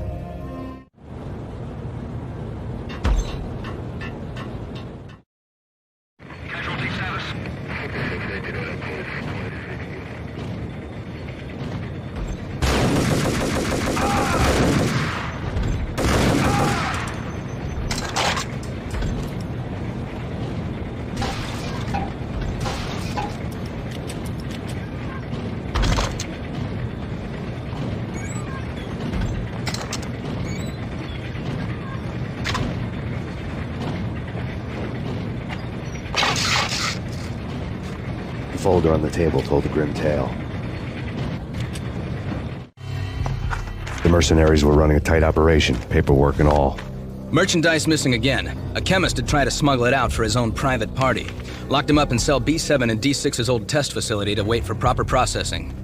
I was close enough to hear the secrets, just beyond the next doorway.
The monitor showed me the way.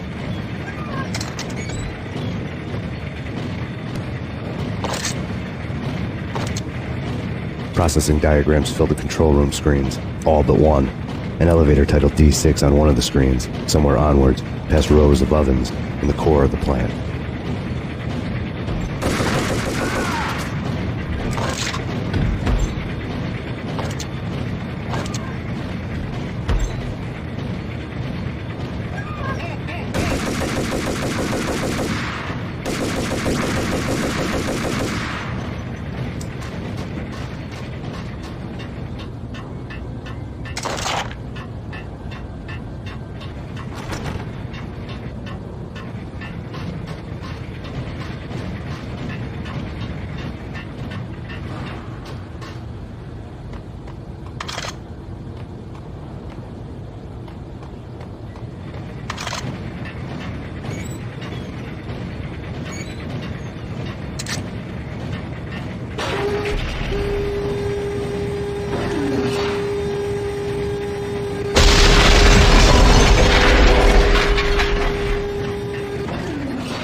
I had taken on the role of the mythic detective, Bogart as Marlowe, or as Sam Spade going after the Maltese Falcon to unravel all the mysteries.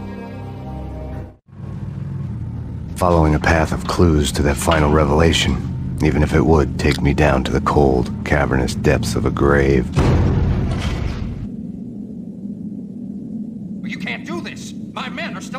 Do you have any idea why this is called Operation Deadeyes?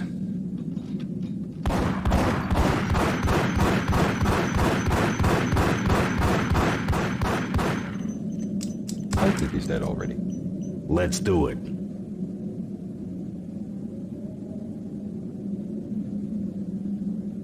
Attention all personnel. The self-destruction sequence has been initiated. Evacuate the complex immediately. We've got company. The self-destruction sequence has been initiated. Proceed to the nearest exit immediately.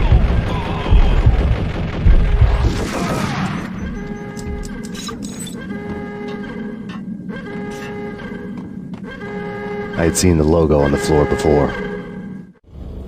There was an old army bunker under the steel mill. I knew the military plaque on the floor. I'd seen 1,000 variations of the insignia on crumbling brick walls everywhere in the city. The sword replaced by a syringe. Project Valhalla, V for Valkyr, V for Valhalla. All of a sudden it read like a crackpot conspiracy theory.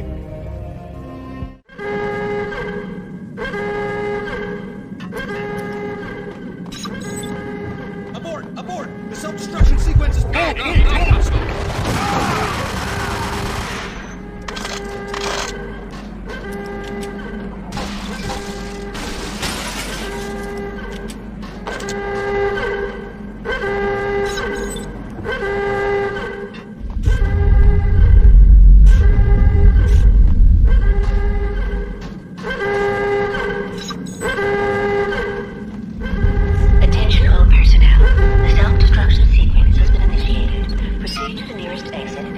Like everything else in the Valkyr case, the door code was a mystery to me.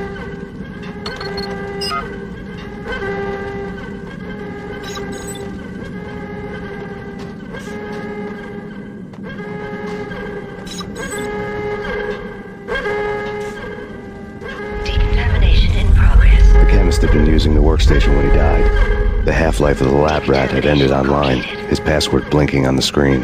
665, the neighbor of the beast.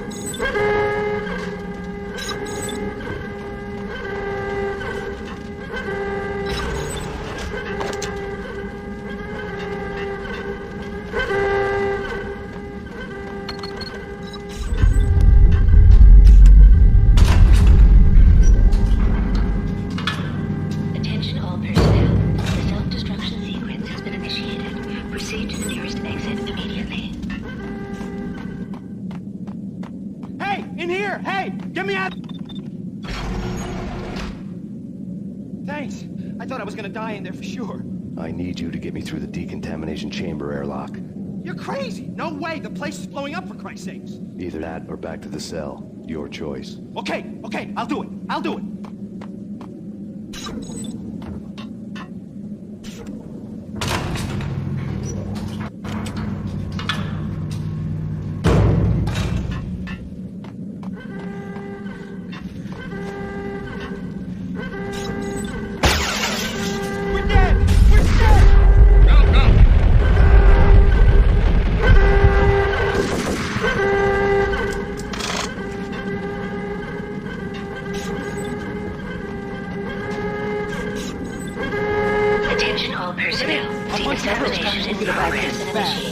Proceed to the nearest exit immediately. Decontamination.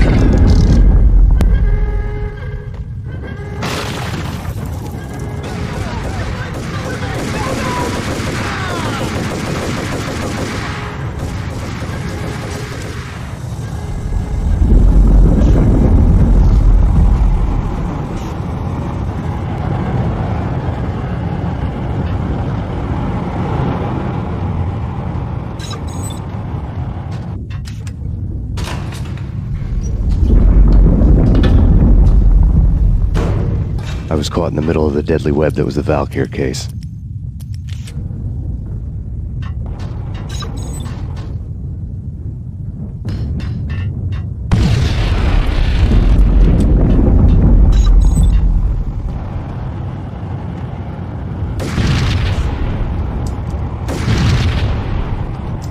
One of the lab terminals had the project logo on the screen.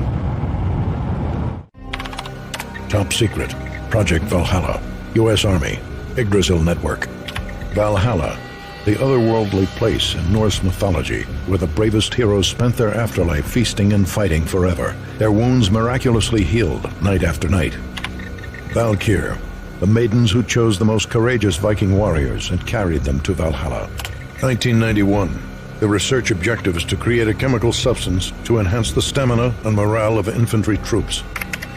1995. Results unsatisfactory. Project cancelled. Someone had decided to continue the sick experiment unauthorized. Project compromised.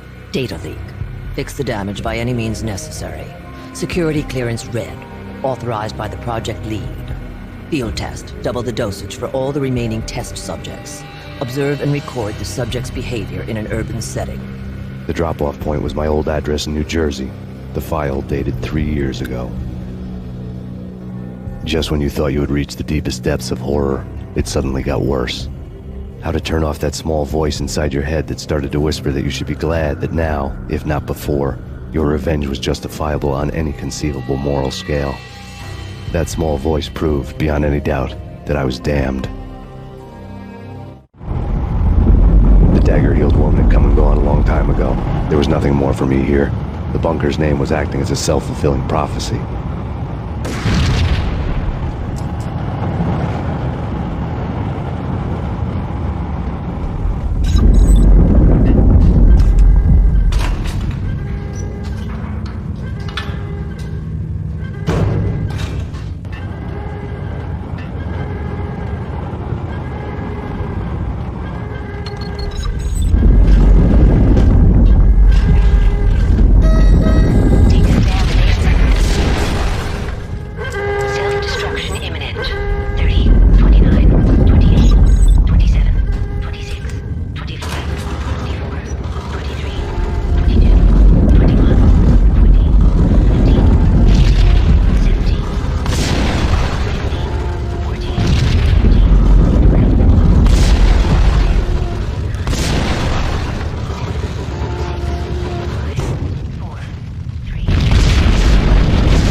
Together a jigsaw, and the final picture is you finishing that same puzzle.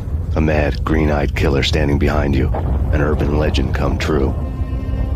The Project Valhalla test subjects had been the mad junkies who had murdered my loved ones. The rest was simple body count math. It all pointed to her. Ms. Valkyr. The factory went up in a fiery inferno behind me. All my leads were dead, turned to smoke and dust. I'd lost my way. I hadn't slept in a million years.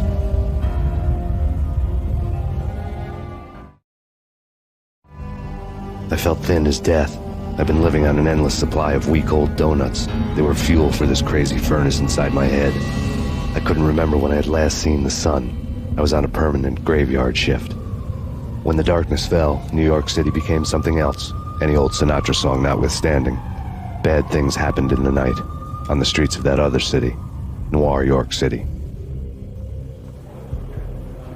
I was in an all-night diner, downing cup after cup of coffee that tasted like engine oil, when a new message from BB got me back on the killer track.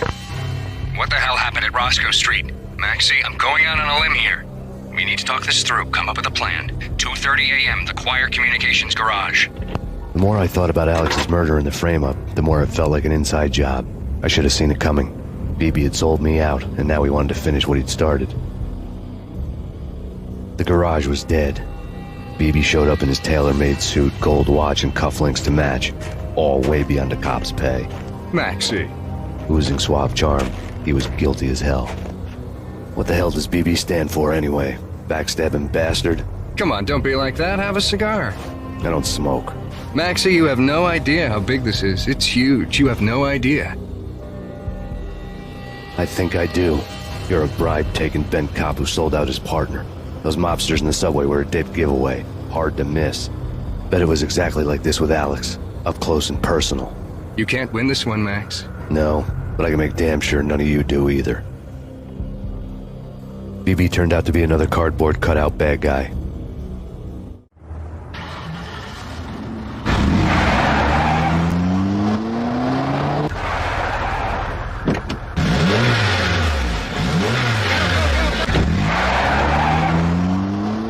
A bad cop on the take, a cowardly right-hand man fleeing from the scene, leaving his paid thugs to do his dirty work.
Reports of a fire at the Punchinello Manor in Westchester. The manor is the home of Angelo Punchinello, the alleged head of the Punchinello crime family. The police are now saying, contrary to their earlier statements, that Max Payne is still alive and at large. He continues his vendetta against the Mafia, of which this last act of arson is attributed to. I had no recollection of setting any fires, but I did remember the flames.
The payphone started to ring.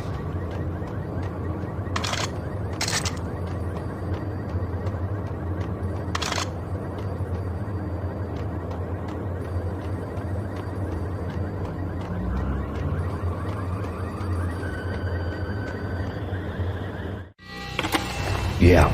Max Payne? Whatever does it for you. This is Alfred Woden. I can give you the name of your enemy. Come to the Asgard building presently. We are expecting you.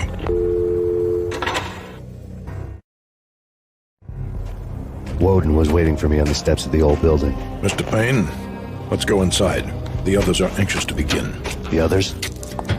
Despite the general misconception, this building actually predates the City Hall by 2 years, thus being the oldest municipal building still in use here at the foot of the Brooklyn Bridge.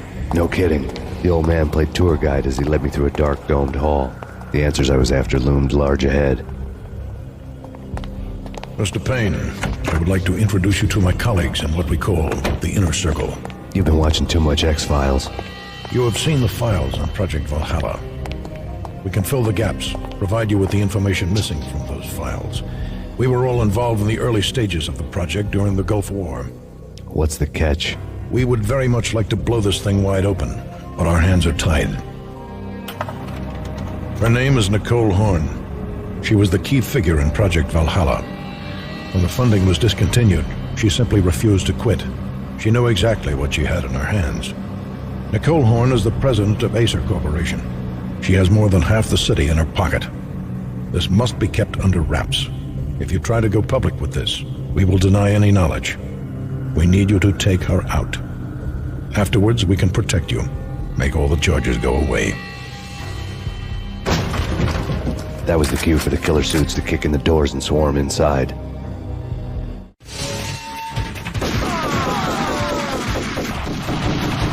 It was an impressive floor show, but I decided to leave early anyway. It was only a one-story fall. Lucky me.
One of the monitors showed what was left of the Inner Circle.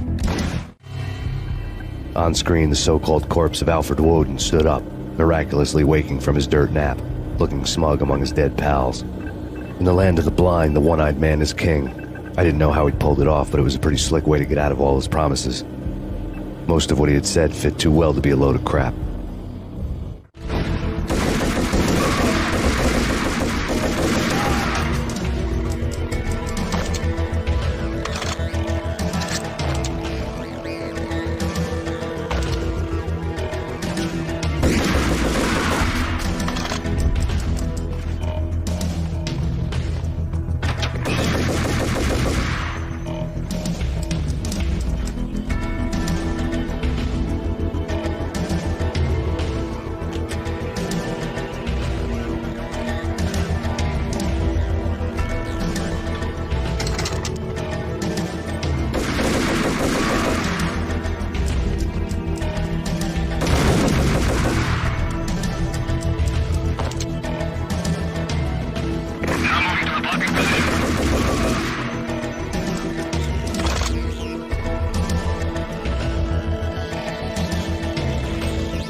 And what is your answer to those saying that he's actually providing a service long overdue to the city? This crusade nonsense has gone too far. He's out of control. It must stop. He will be stopped.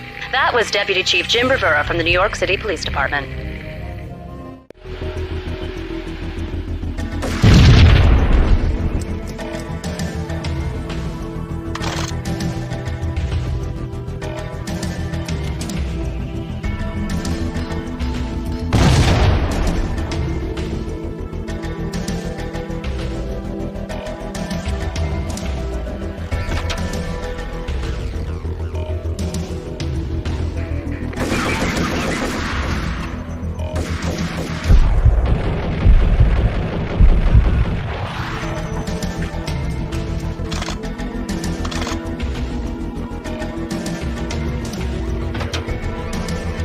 A videotape lay on the desk.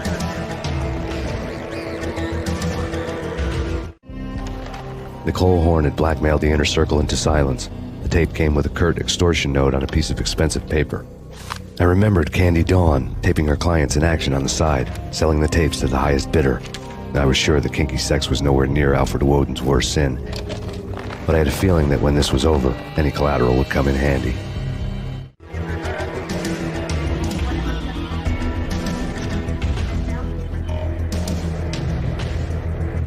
Woden had left me a present.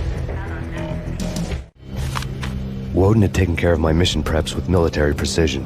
The critical areas in the Acer Corporation headquarters blueprints were circled in red.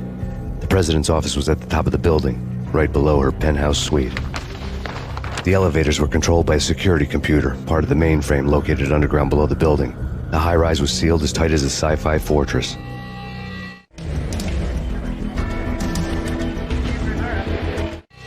Nothing seems to stop Acer Corporation's phenomenal victory march. Incredibly, the stocks are still rocketing. Worried experts already see a danger in the company's success. Some have gone as far as to say that Acer Corporation is about to become an even bigger monopoly than Microsoft ever was.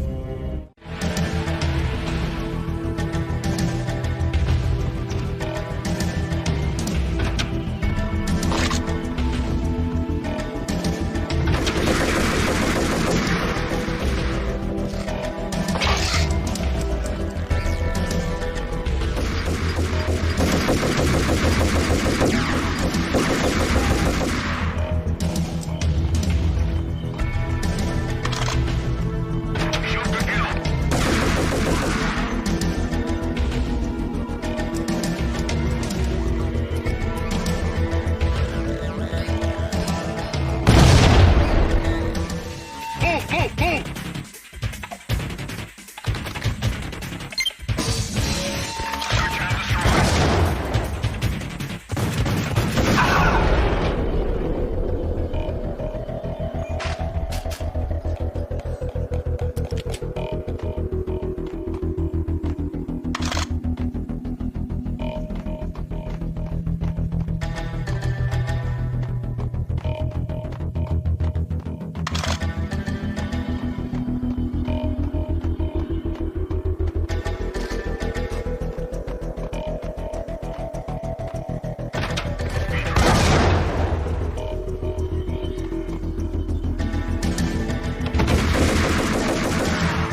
I had dreamed of revenge. Those dreams were always nightmares, of coming close and then failing.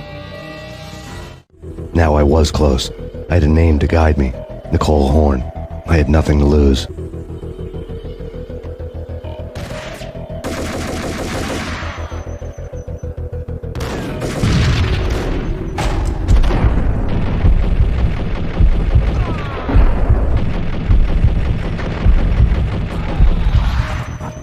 The Inner Circle had quite a track record.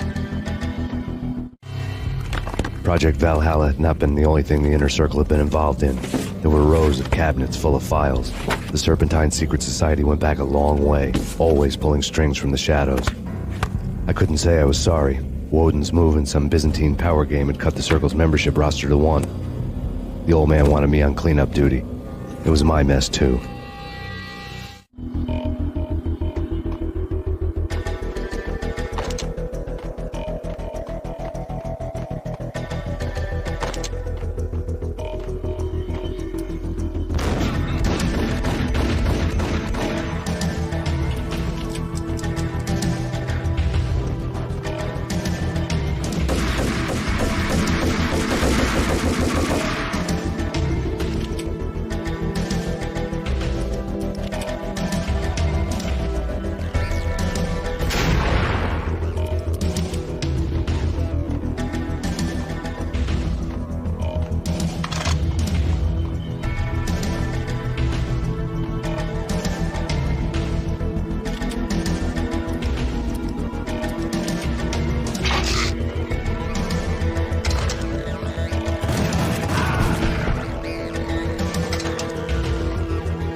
guy. You've seen one, you've seen them all. Sure, good for a practice run. But this, engaging hostile.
Mine wasn't the most original approach to the problem. It wasn't as if it hadn't all been done before. An eye for an eye, the first principle of revenge. Old as dirt, still going strong. The cardinal rule in going after someone with an intention to kill was not to make it personal, which it almost always ended up being anyway. It did with me. I took my time, cruising around the city in the snow. There was no hurry. I knew what I had to do now. I took my time, thinking about it, building up the rage. When I was ready, I parked the stolen wheels at the front entrance of the Acer Corporation headquarters. Got out, got in, got cracking. I had a bullet with Nicole Horn's name on it. I had 10,000 bullets with the Hag's name on them. She had ultra-high-tech security systems, enough mercenaries and weaponry to start World War III. There was no fear. New York disappeared behind a veil of snow. I had crossed the threshold. This was her domain, sleek and sexy and soulless, all glass and steel. A place of color-coded security keycards, metal detectors, and surveillance systems.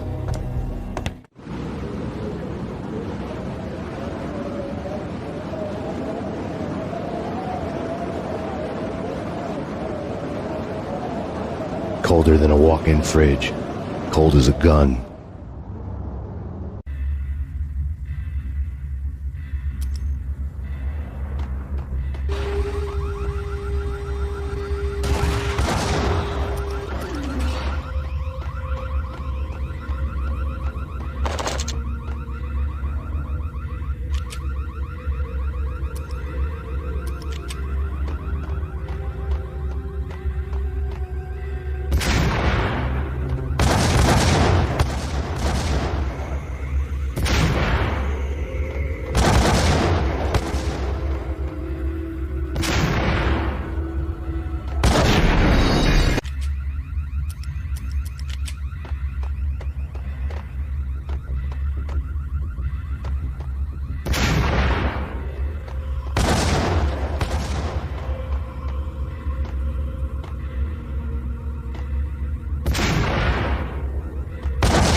Mona, looking good. Max, we gotta stop meeting like this. It will be a cold day in hell before I let a narc cop stop me. Miss Sachs, do your job. Relax, Max. You're a nice guy. I don't kill nice guys. You're not bad yourself. It was different when Horn wanted Punchinella dead, to cut her ties to the Mafia. He deserved to die. The same goes with her. She's the bad guy here. Her sister was whispering to her in my favor. I knew the appetites of ghosts intimately. They hungered for revenge. No! A gunshot boomed and she fell down in slow motion. She was a nice girl, not really a stone-cold killer. And now she was stone-cold dead. Like religious fanatics or loyal samurai, Horn's private army was coming at me. Terminate.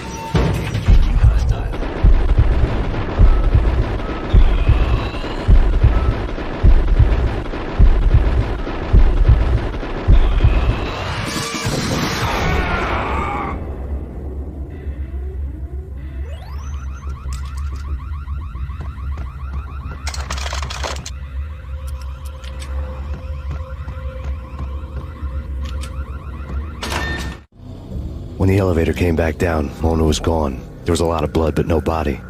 Something clicked for the final time. My mind had never been so clear, as if somewhere high above the storm clouds were already gone, cold stars blazing from the black skies.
Movies, and I'm talking about the coolest of the cool. It always seems like time slows down. What the hell?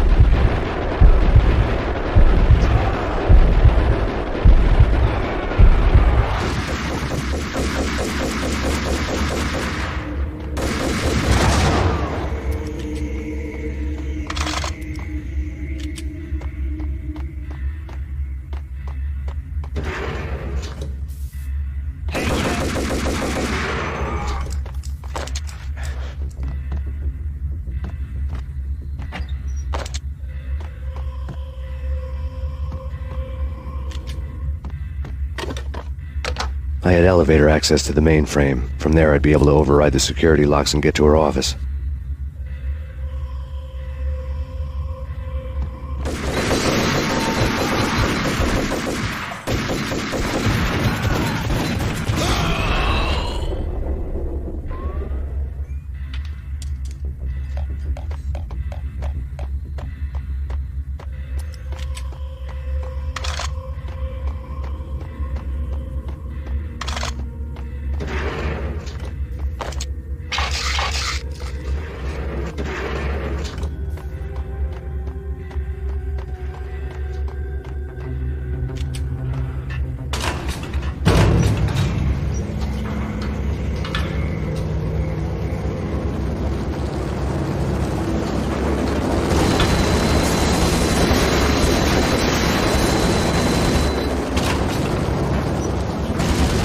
The unmarked chopper was Horn's pet guardian, inhuman and flawless. It was stalking me. I'm not a cold-blooded killer. I'm a nice guy. I love my wife. I have 2 boys. I'm very... What? Kill the bastard! Kill the bastard!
Horn's locks were now offline. All bets were off.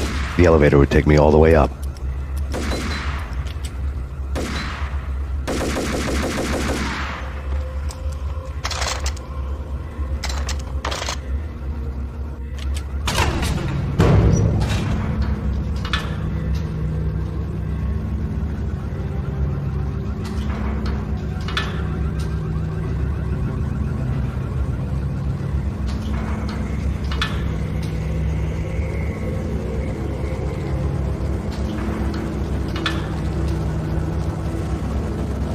Seen from this height, the night seemed to stretch on to eternity.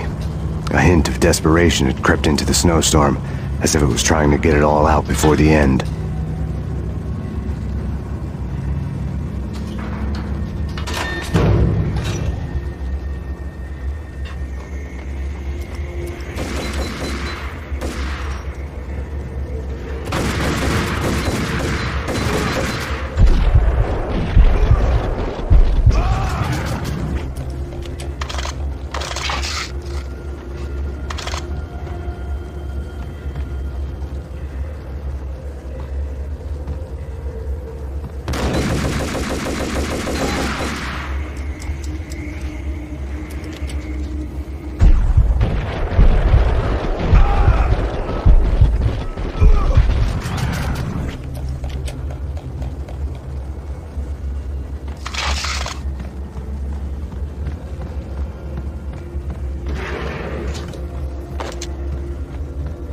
Horn's personal computer was on.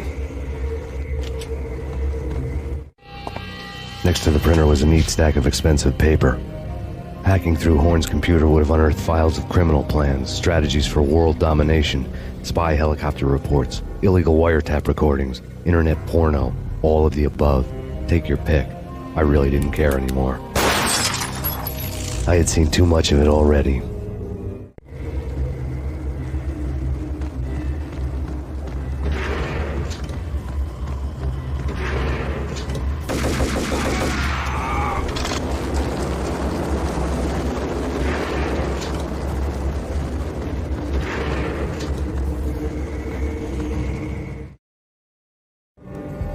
Valkyr had been meant to be a white-winged maiden that would lift you to a warrior's heaven, but it turned out to be a one-way demon ride to hell. The devil was in the drug. I knew. I had met him. And now I was gonna kill her, the queen of the underworld who had tried to lift herself a bit closer to heaven with her drug money. No begging, no bribes. She knew better. Honor among killers. We who were about to die. Both of us knew how this would end, in pain and suffering. All this because your wife stuck her nose into things that were none of her business. The cops were coming to take me away. The sirens were like a bad conscience I couldn't shake. It's ridiculous you've made it this far. You won't be alive when they get here. Stop him!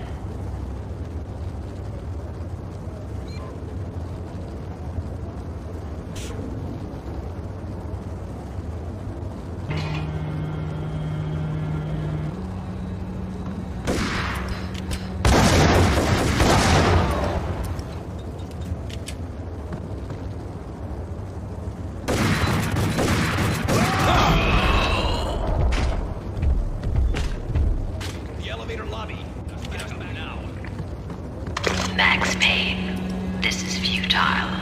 A waste of time. The deaths of your wife and daughter were necessary. Inevitable. It is done. You cannot bring them back. Nothing you do will make it any better.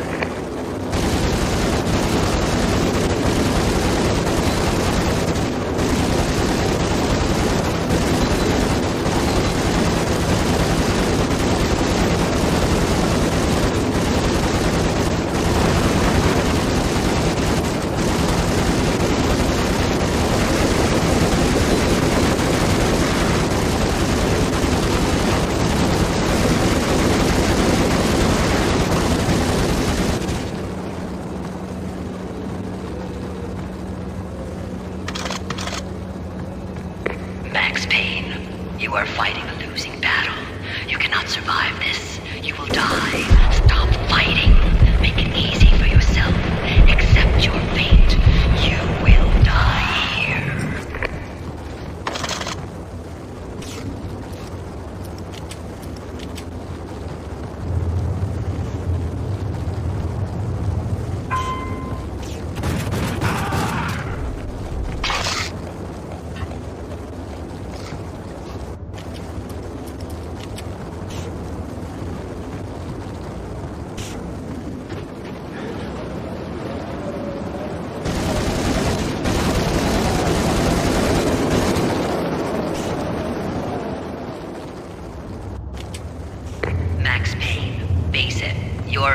an unbeatable force. You have already lost.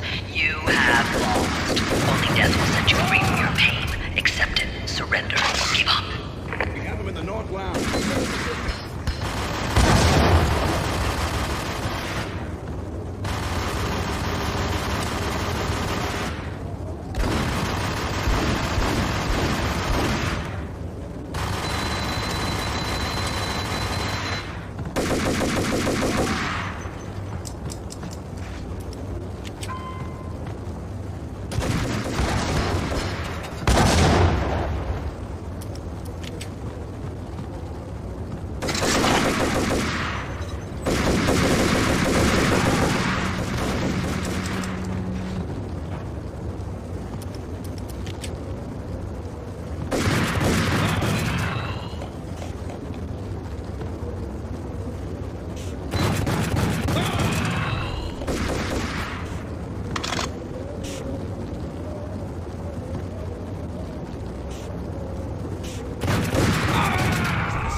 What do you mean he's unstoppable?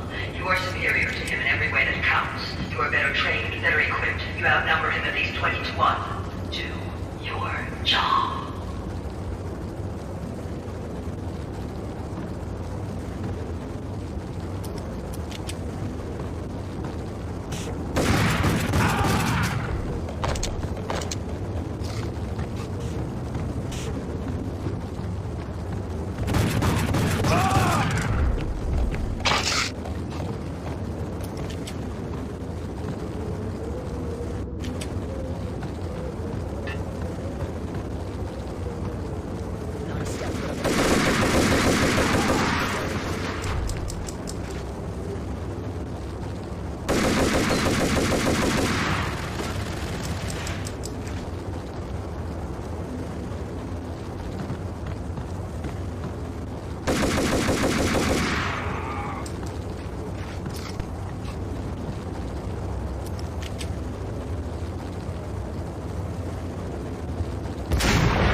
She's on board. We're out of here as soon as the wind dies down. Don't like the look of that mast.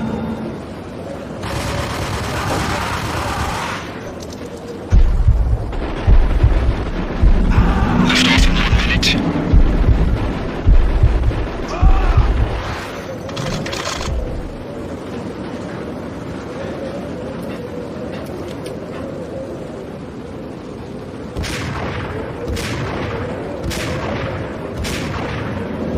Lift off in 45 seconds.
dead. The final gunshot was an exclamation mark to everything that had led to this point. I released my finger from the trigger. And then it was all over. The storm seemed to lose its frenzy. The ragged clouds gave way to the stars above. Max Payne, this is Deputy Chief Jim Bravura from the NYPD. We've got the building surrounded. Throw down your weapons and lie down with your hands behind your head. A bit closer to heaven. The cops' voices were distant and muted. Freeze! NYPD! Hold it right there! My ghosts released me from their haunting. Down below, New York City glittered like diamonds on black velvet. You gave us one hell of a ride. Take him down to Central Booking. You heard the man. Woden was there in the crowd, standing by the sidelines. It wouldn't be over till the man with the patch would say so. He'd say the right words. I knew he would. He'd better. Woden grinned smugly. It was the grin of a winner. That made two of us.